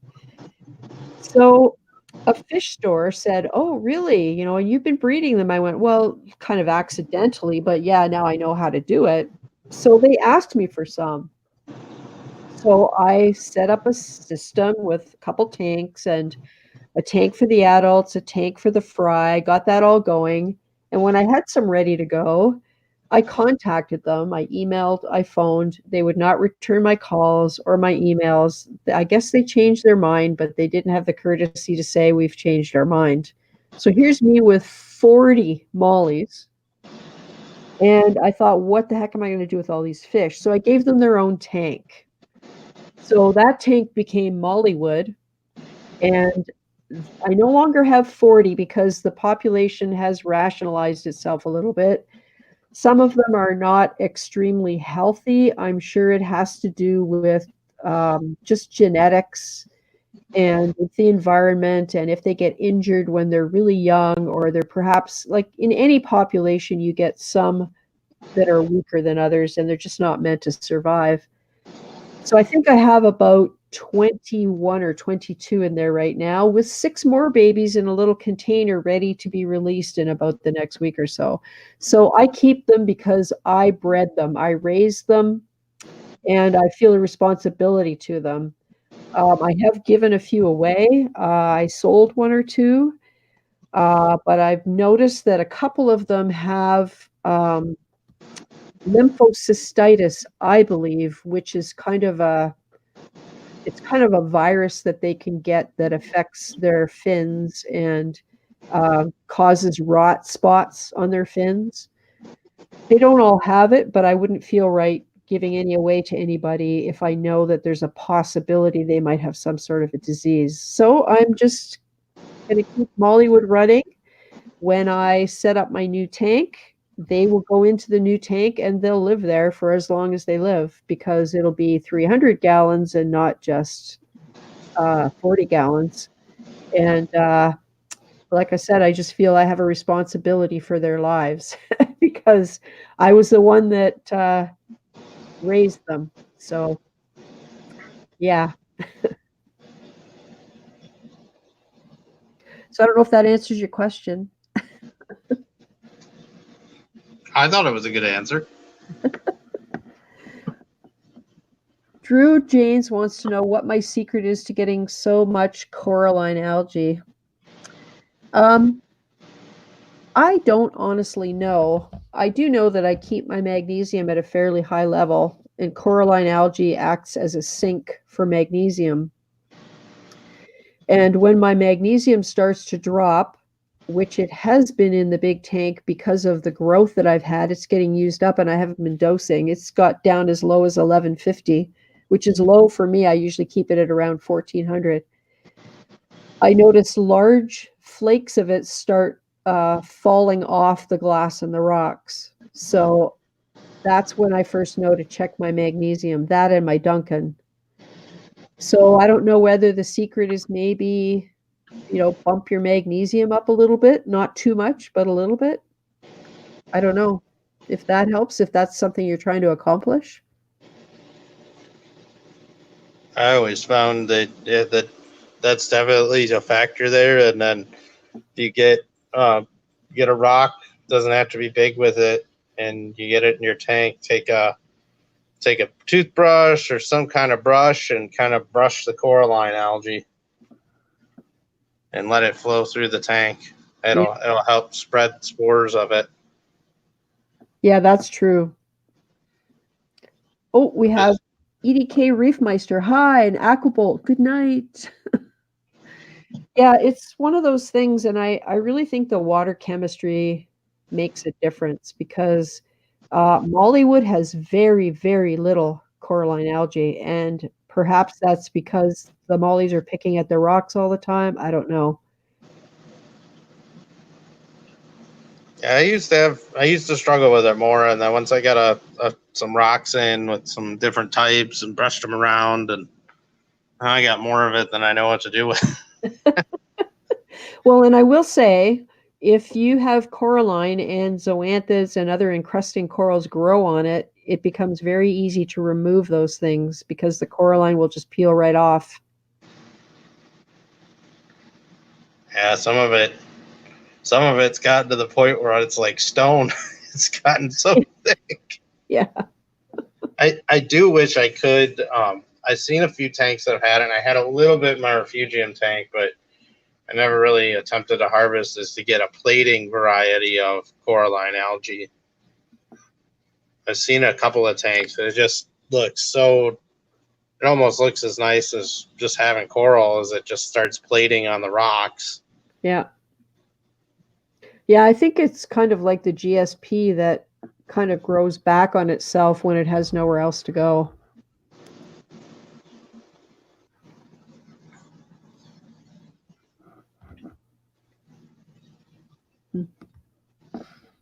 Today was rearranging and placement day for a bunch of stuff. So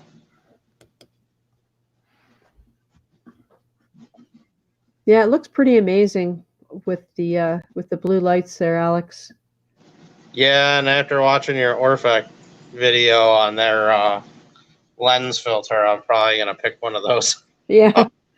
Well, it was what I said in the video was so true. I just could not get a good focus when I was trying to zoom in. It just would not. The image was so unstable, and it was driving me crazy. And I just stopped using the filters because it just wasn't working. And then when I saw that the Orphex were glass, I went, okay. And I looked at mine, and sure enough, because immediately I thought, wait a minute, I assumed these were glass. And I checked into it, and they're not. None of them are. And I got one of the really old one that just has the one little tiny hole, so it's like stretching it down to where it fits over my camera is kind of a Yeah. Like there's still a little halo on the side because it can't reach. So yeah. Drew wants to know what the purple coral is with the yellow ring around it, right up the front there. This? Yeah. Oh, it's a rock flower. I think this. It's a Maxi Mini anemone. A Maxi Mini, nice. Does it move around much, Alex? No, and it's funny because this was actually in my sister's aquarium. She had a reef going for a few years, and she ended up taking it down, and she ended up having a dispute with the people caring for it because she was paying a maintenance company and basically just said, come in here and just take the thing away because I don't want it anymore. So it's been on this little rock. It was in the back, and I moved it up front. So I just put this lepto on here today. Right. Is that a burning banana? Oh no, it's a Jason Fox something. I can't think of what the heck it is though. because it's kind of pink and then it's got a little bit of an orangish yellow rim. Right. So I was going to put it in my other Leptoceras garden here, but it's a little close to the anemone, and I kind of want. I was like, those. I really want to add a couple others in there and kind of get a crazy encrusting thing going, but Yeah. I was like, let's let it, cover this rock first a little bit before we move a colony over there. Yeah. So, and my next thing, I got to move my bubble coral over a bit and into the corner a little bit more so it's got more space, and the green signalaria in front of it's going to get moved somewhere into the middle. It's like tending to a garden, isn't it? Oh yeah, no, it's fun though. I do, some of these colonies are starting to get rather large, and I want them to grow out because I don't know, to me, I feel the same way you do, is to see things grow out into a large size is really nice. And yeah, I guess one of the things here is a lot of this stuff, you really can't understand just how big things are because, like the bubble coral is 3 feet away right now. So yeah, it's definitely given me ideas for my next tank, is that I definitely want to go even, I got to go 4 foot front to back from now on. yeah. My next one, I'm thinking 3 feet, but 5 or 6 inches of that is going to be taken up with a coast-to-coast overflow. So display area will probably be 30 inches front to back. Yeah, I'd really like to go peninsula if I can. Yeah. Sandy's Reef Savvy. Have you seen any pictures of hers? Hers is set up as a peninsula. It's, I believe, 42 by 72 or 48 by 72. And it's beautiful. I want to say I've seen a picture. Yeah, she's been on Instagram with a couple of pictures of it. David H. 1904 is asking for a top-down view. Mo's Nano Reefs. Hey, Mo. Mo, this is Alex's 420-gallon reef. 480. 480, sorry. Mo, this is Alex's 480-gallon reef. It's a 720. He's got it's a Fowler tank.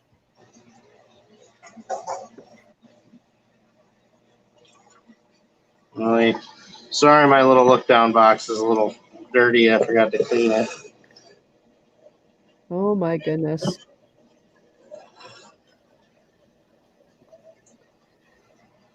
That would be an awesome place to mount a webcam.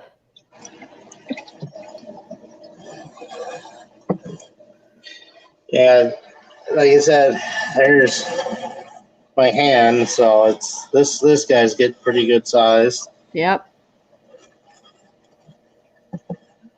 And yeah, that's a lot of stuff's growing out pretty good though. It is really, and the colors and everything all together like that. I always get afraid of putting zoanthids too close together, and then I think, well, that's the idea because you want them all to fill in like that. Yeah, the nirvanas are getting a little too invasive, but I've actually thought, and it's inadvertently happened too, but what I might do to get some frags out of here without prying them off rocks is just take some small stones and just throw them on top, Mm-hmm. and then they'll start growing onto them eventually.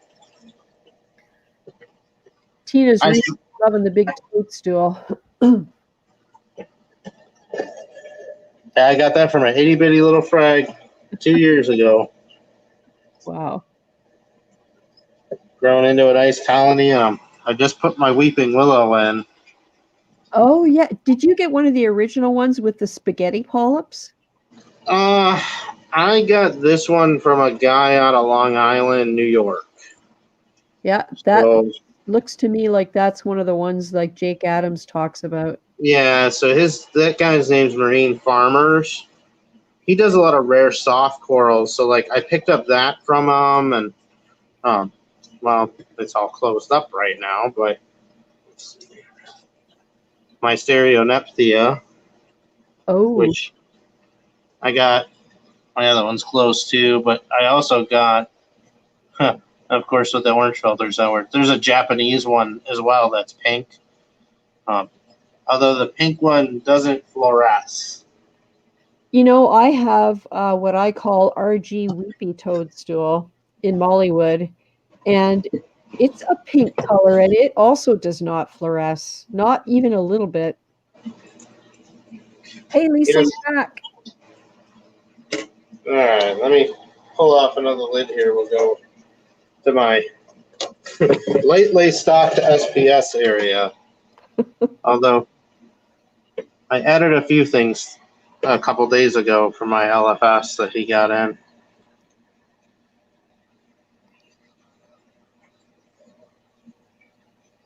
Oh. Boy, that looks really blurry. For the first time ever, I have a yellow SPS coral that I've had for about 2 months now, and it's still yellow. It has not turned green like most of them do in my tank. And it's starting to develop some purple colors around the base where it's starting to base out. Nice. So I don't know what it's going to be like when it grows out, but it's looking pretty promising. Yeah, I'm still seeing like, oh, this is my one big colony I grew from a little frag, and then this is the continuation of it that grew from another little piece. And my Pavona is looking pretty good, and then I don't even know what that one was, but it's growing like a little weed. Is that a golden kind of skin with red polyps on it? It's golden, but it's just brown right now, but it's starting to get that golden color, and then there's like where the corallites are on the tips, they almost look blue. So I think it's gonna take some time for it to color up and do whatever it's gonna do. So it's an acropora, and those dots look like corallites that are starting to form branches. Oh, okay. Yeah, it's just it's based out on that rock, and now it's got branches starting to come off. Nice. So hey, Nat King Reef, thanks, and thanks for coming along. my spicy lemon favia that survived the crash. There's like tiny little pieces of it, and it's re-encrusting the rock now. Yep. Yeah, I don't know if you guys follow Rad Perez, but he had a rainbow chalice that was getting nipped at by his Lamarck's Angel, which are supposed to be reef safe, but obviously this one was a rogue. And he's wondering whether he should, whether he's going to lose it or not, but it still has a live edge. And Alex, looking at yours, if there's even a tiny bit and the conditions are right, it can come back. Yeah, anytime there's a coral skeleton, I mean, even if it looks totally gone, I tend to leave them because something might sprout out a month or two later even. Yeah. That's pretty. What is that orange in the middle there? That is a cherry corals. Oh, what the heck did they call that? Oh, geez. Just make up a name, for heaven's sakes. Yeah, it's a cherry coral something. Well, there you go. So that was a gift acro I got from my friend Brett. Well, that's nice. So he picked he had a few things I wanted to pick up, and he sent that along extra, and I was like, did you make a mistake? Because I didn't order an acropora from you. Nice. So my orange passion, that one made it, and it's starting to grow. So I got lucky. Like this little frag or whatever it is my LFS went over to somebody's house and just got a whole bunch of stuff, and it's kind of he doesn't sell online or anything. He just sells locals, and so we'll have pretty good prices on stuff. And somebody's asking if that might be an Oregon tort. I don't know. Jeez. There's one down there. There's a tort. It's not really fluorescing. Hold on. Jeez. I gotta remember to clean this thing before next time I go top down. Actually, I gotta make a dedicated one that's not all scratched up. Yeah, it could be some kind of. I don't think this one's an Oregon tort, but I do have a tort down there. Right. Hey, Marine Life, thanks for stopping by. Appreciate it. This is Christmas party season, isn't it? And Like, that's your potato chip coral, right? The pavona? Yeah, I love this pavona. And they're not the most colorful thing out there, but just the shape of them is always so cool. Yep, yep. Thanks for dropping by, Drama D. I appreciate it. Yeah, I built up a few more rocks, and I'm gonna try and get more space in the back for SPS now. And I got a Slimer frag too, so Awesome. That's something I don't have yet. I'm looking at the growth pattern of them, and I do have a spot where it would work, but it's kind of close to a torch. So I think once it started to grow up, it might start getting stung. well, a lot of people that get into belly like I love the staghorn, just the shapes on them. Yeah. Like I would love to get like a good colony of Valley Slimer going, and then I think there's some purple ones out there as well. Because still one of like the favorite reefing pictures I've ever seen is just of those, which let me dig out an old book here. Ugh. Hey, Tina, thanks for coming in. And it would be great if you could join us in the studio one night, because I would really love to see how your tanks are doing. I miss your videos. So have a good night. Have a good week. Trying to find it. I was always like, And what book is this, Alex? this is like an old like coffee table book that I got from. It's just called Coral Reefs, Nature's Richest Realms. Oh. Let me see though. I think some of the best photos I've seen of corals are on here. But there's one photo they got. Is that it? Where are you?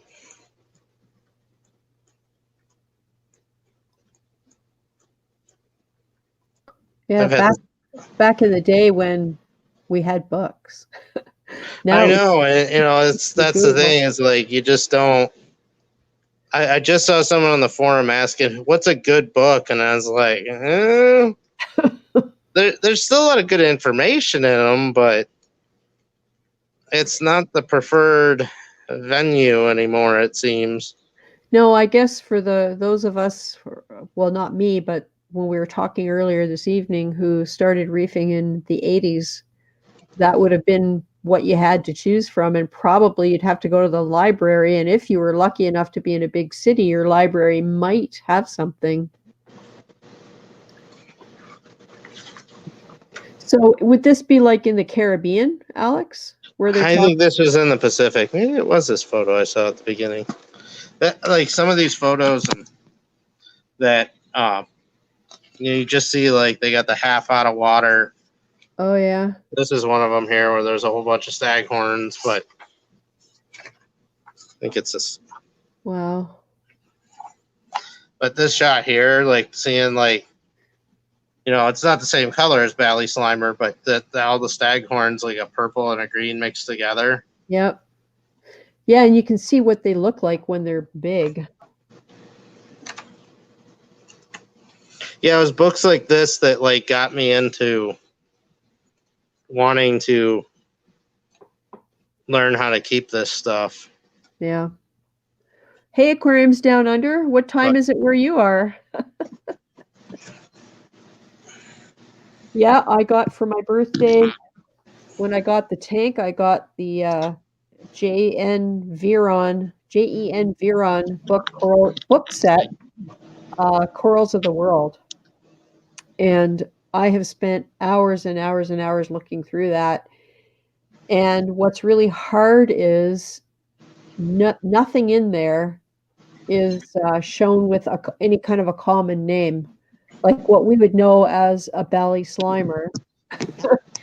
It's only the scientific name or the particular type of acropora that it is. So if you hear the name of something, you try and look it up, you can't find it. And the other thing is a lot of them are identified at the species level based on their skeleton. So even if you saw something on the internet or in a coral store or whatever, it would be really hard to find what it actually was when it came to a species. So they're fascinating to look at, but really hard to use in the way things are with naming to identify anything. Oh, 12:05 in the afternoon in Australia. Cool. Yeah, the sea cucumbers are starting to make their way out. So they live under the sand or in the rocks during the day? They'll generally, like, this is my big one here, that this thing's probably 1.5 feet long when it's out all the way, and Oh yeah, my they pretty much sit under the rocks. Like this guy's starting to crawl out from under the rocks, and let's see, there's one there starting to crawl out. Wow. They'll fit right under stuff, but I mean they're probably the best sand cleaners out there. So this is really good because a lot of times we see sea cucumbers available and they're like, what, 4 inches long? And you have one in there that's 1.5 feet long. And they'll divide asexually too. Oh So boy. like the tiger tails, it's not a fast process, but you know, they'll get 1.5 feet, 2 feet long. They'll divide. But oh, there's a little baby right there. Oh, thanks for coming, Jonas, and have a good week. Maybe we'll see you next week. And Jeff White used the portable quarantine idea for traveling. Awesome. That's great. That's actually Pat Murphy that came up with that whole setup.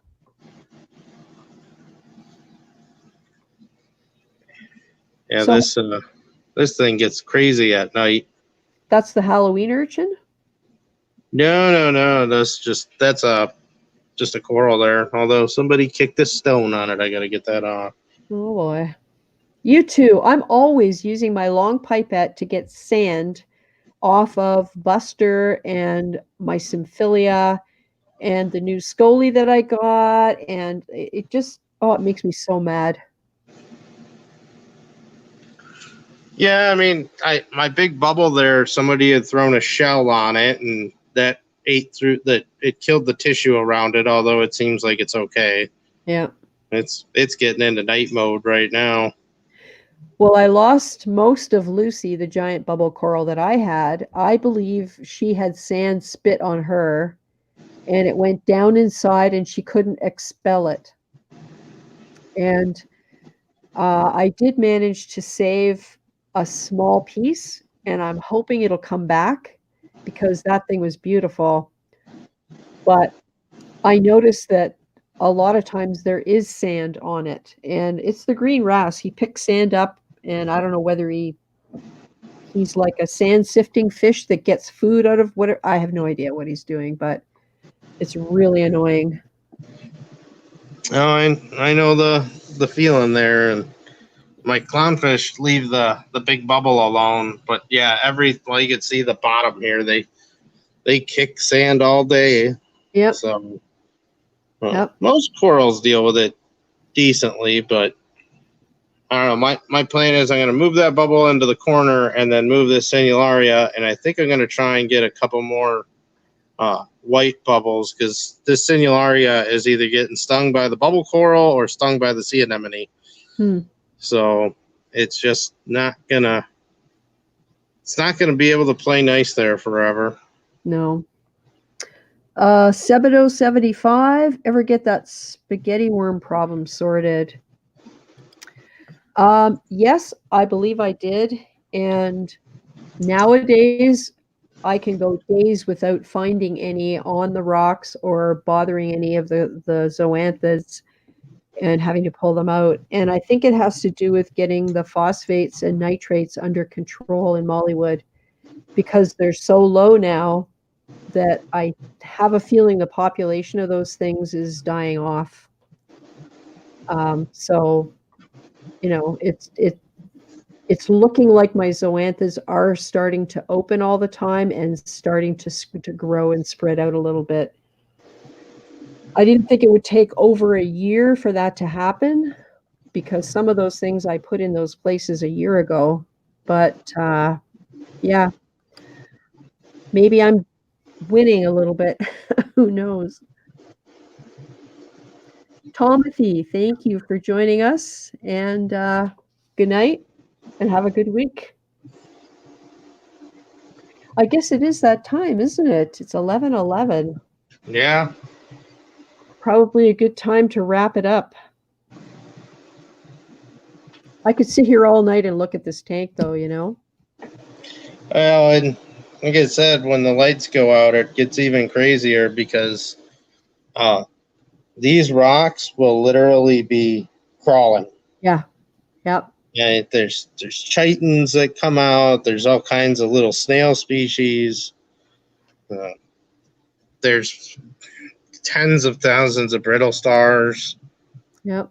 It's just, and then well, unfortunately, this phone camera won't pick it up, but the bioluminescence starts as well. Yeah.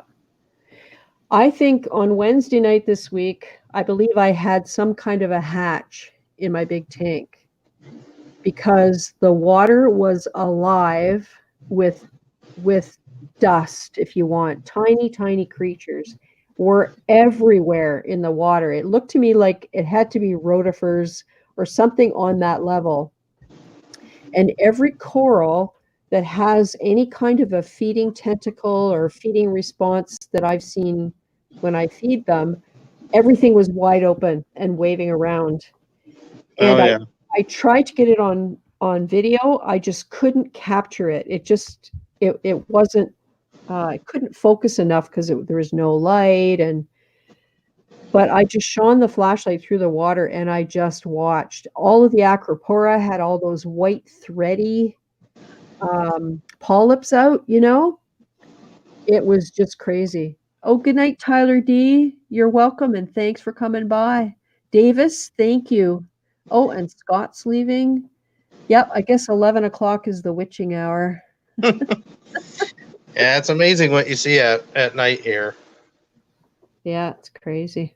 I think it's almost a neglected part of the hobby, I think, for a lot of people, because they just don't think about looking at it at night. Yep. Oh, I'm such a geek. I'll never forget when I saw my first bristleworm. It freaked me out, and it was because I was looking at the tank with a flashlight at night. Oh, yeah, my this tank gets crawling at night with them. Wow. Okay, well, I guess we'll wrap it up here and plan for next week again. And thanks to everybody who came by and hung out and stuck around. And all I can say is don't be afraid to come into the studio. Show us what you have, because we would love to see it, big or small. I'm hoping Fishy Snowman might come in someday and show us his 5-gallon rock flower anemone tank. I might have to hit him up on Instagram and invite him. I'd like to see that. Yeah. Oh, it's awesome. So yeah, think about it. And till next week, thanks so much for coming. Thanks for having me on, ReefGrrl. Appreciate it. Thanks, Alex. I appreciate it because you were here the whole time. All right.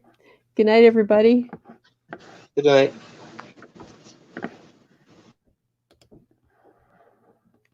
Here we go. Well, now, thanks so much to everyone who came along tonight in the studio, in the chat, and watching. And to those of you who are watching the replay, thank you too for sticking around to the end. I hope to see you all next Saturday night, December 21st at 9 p.m. Eastern. Have a great week.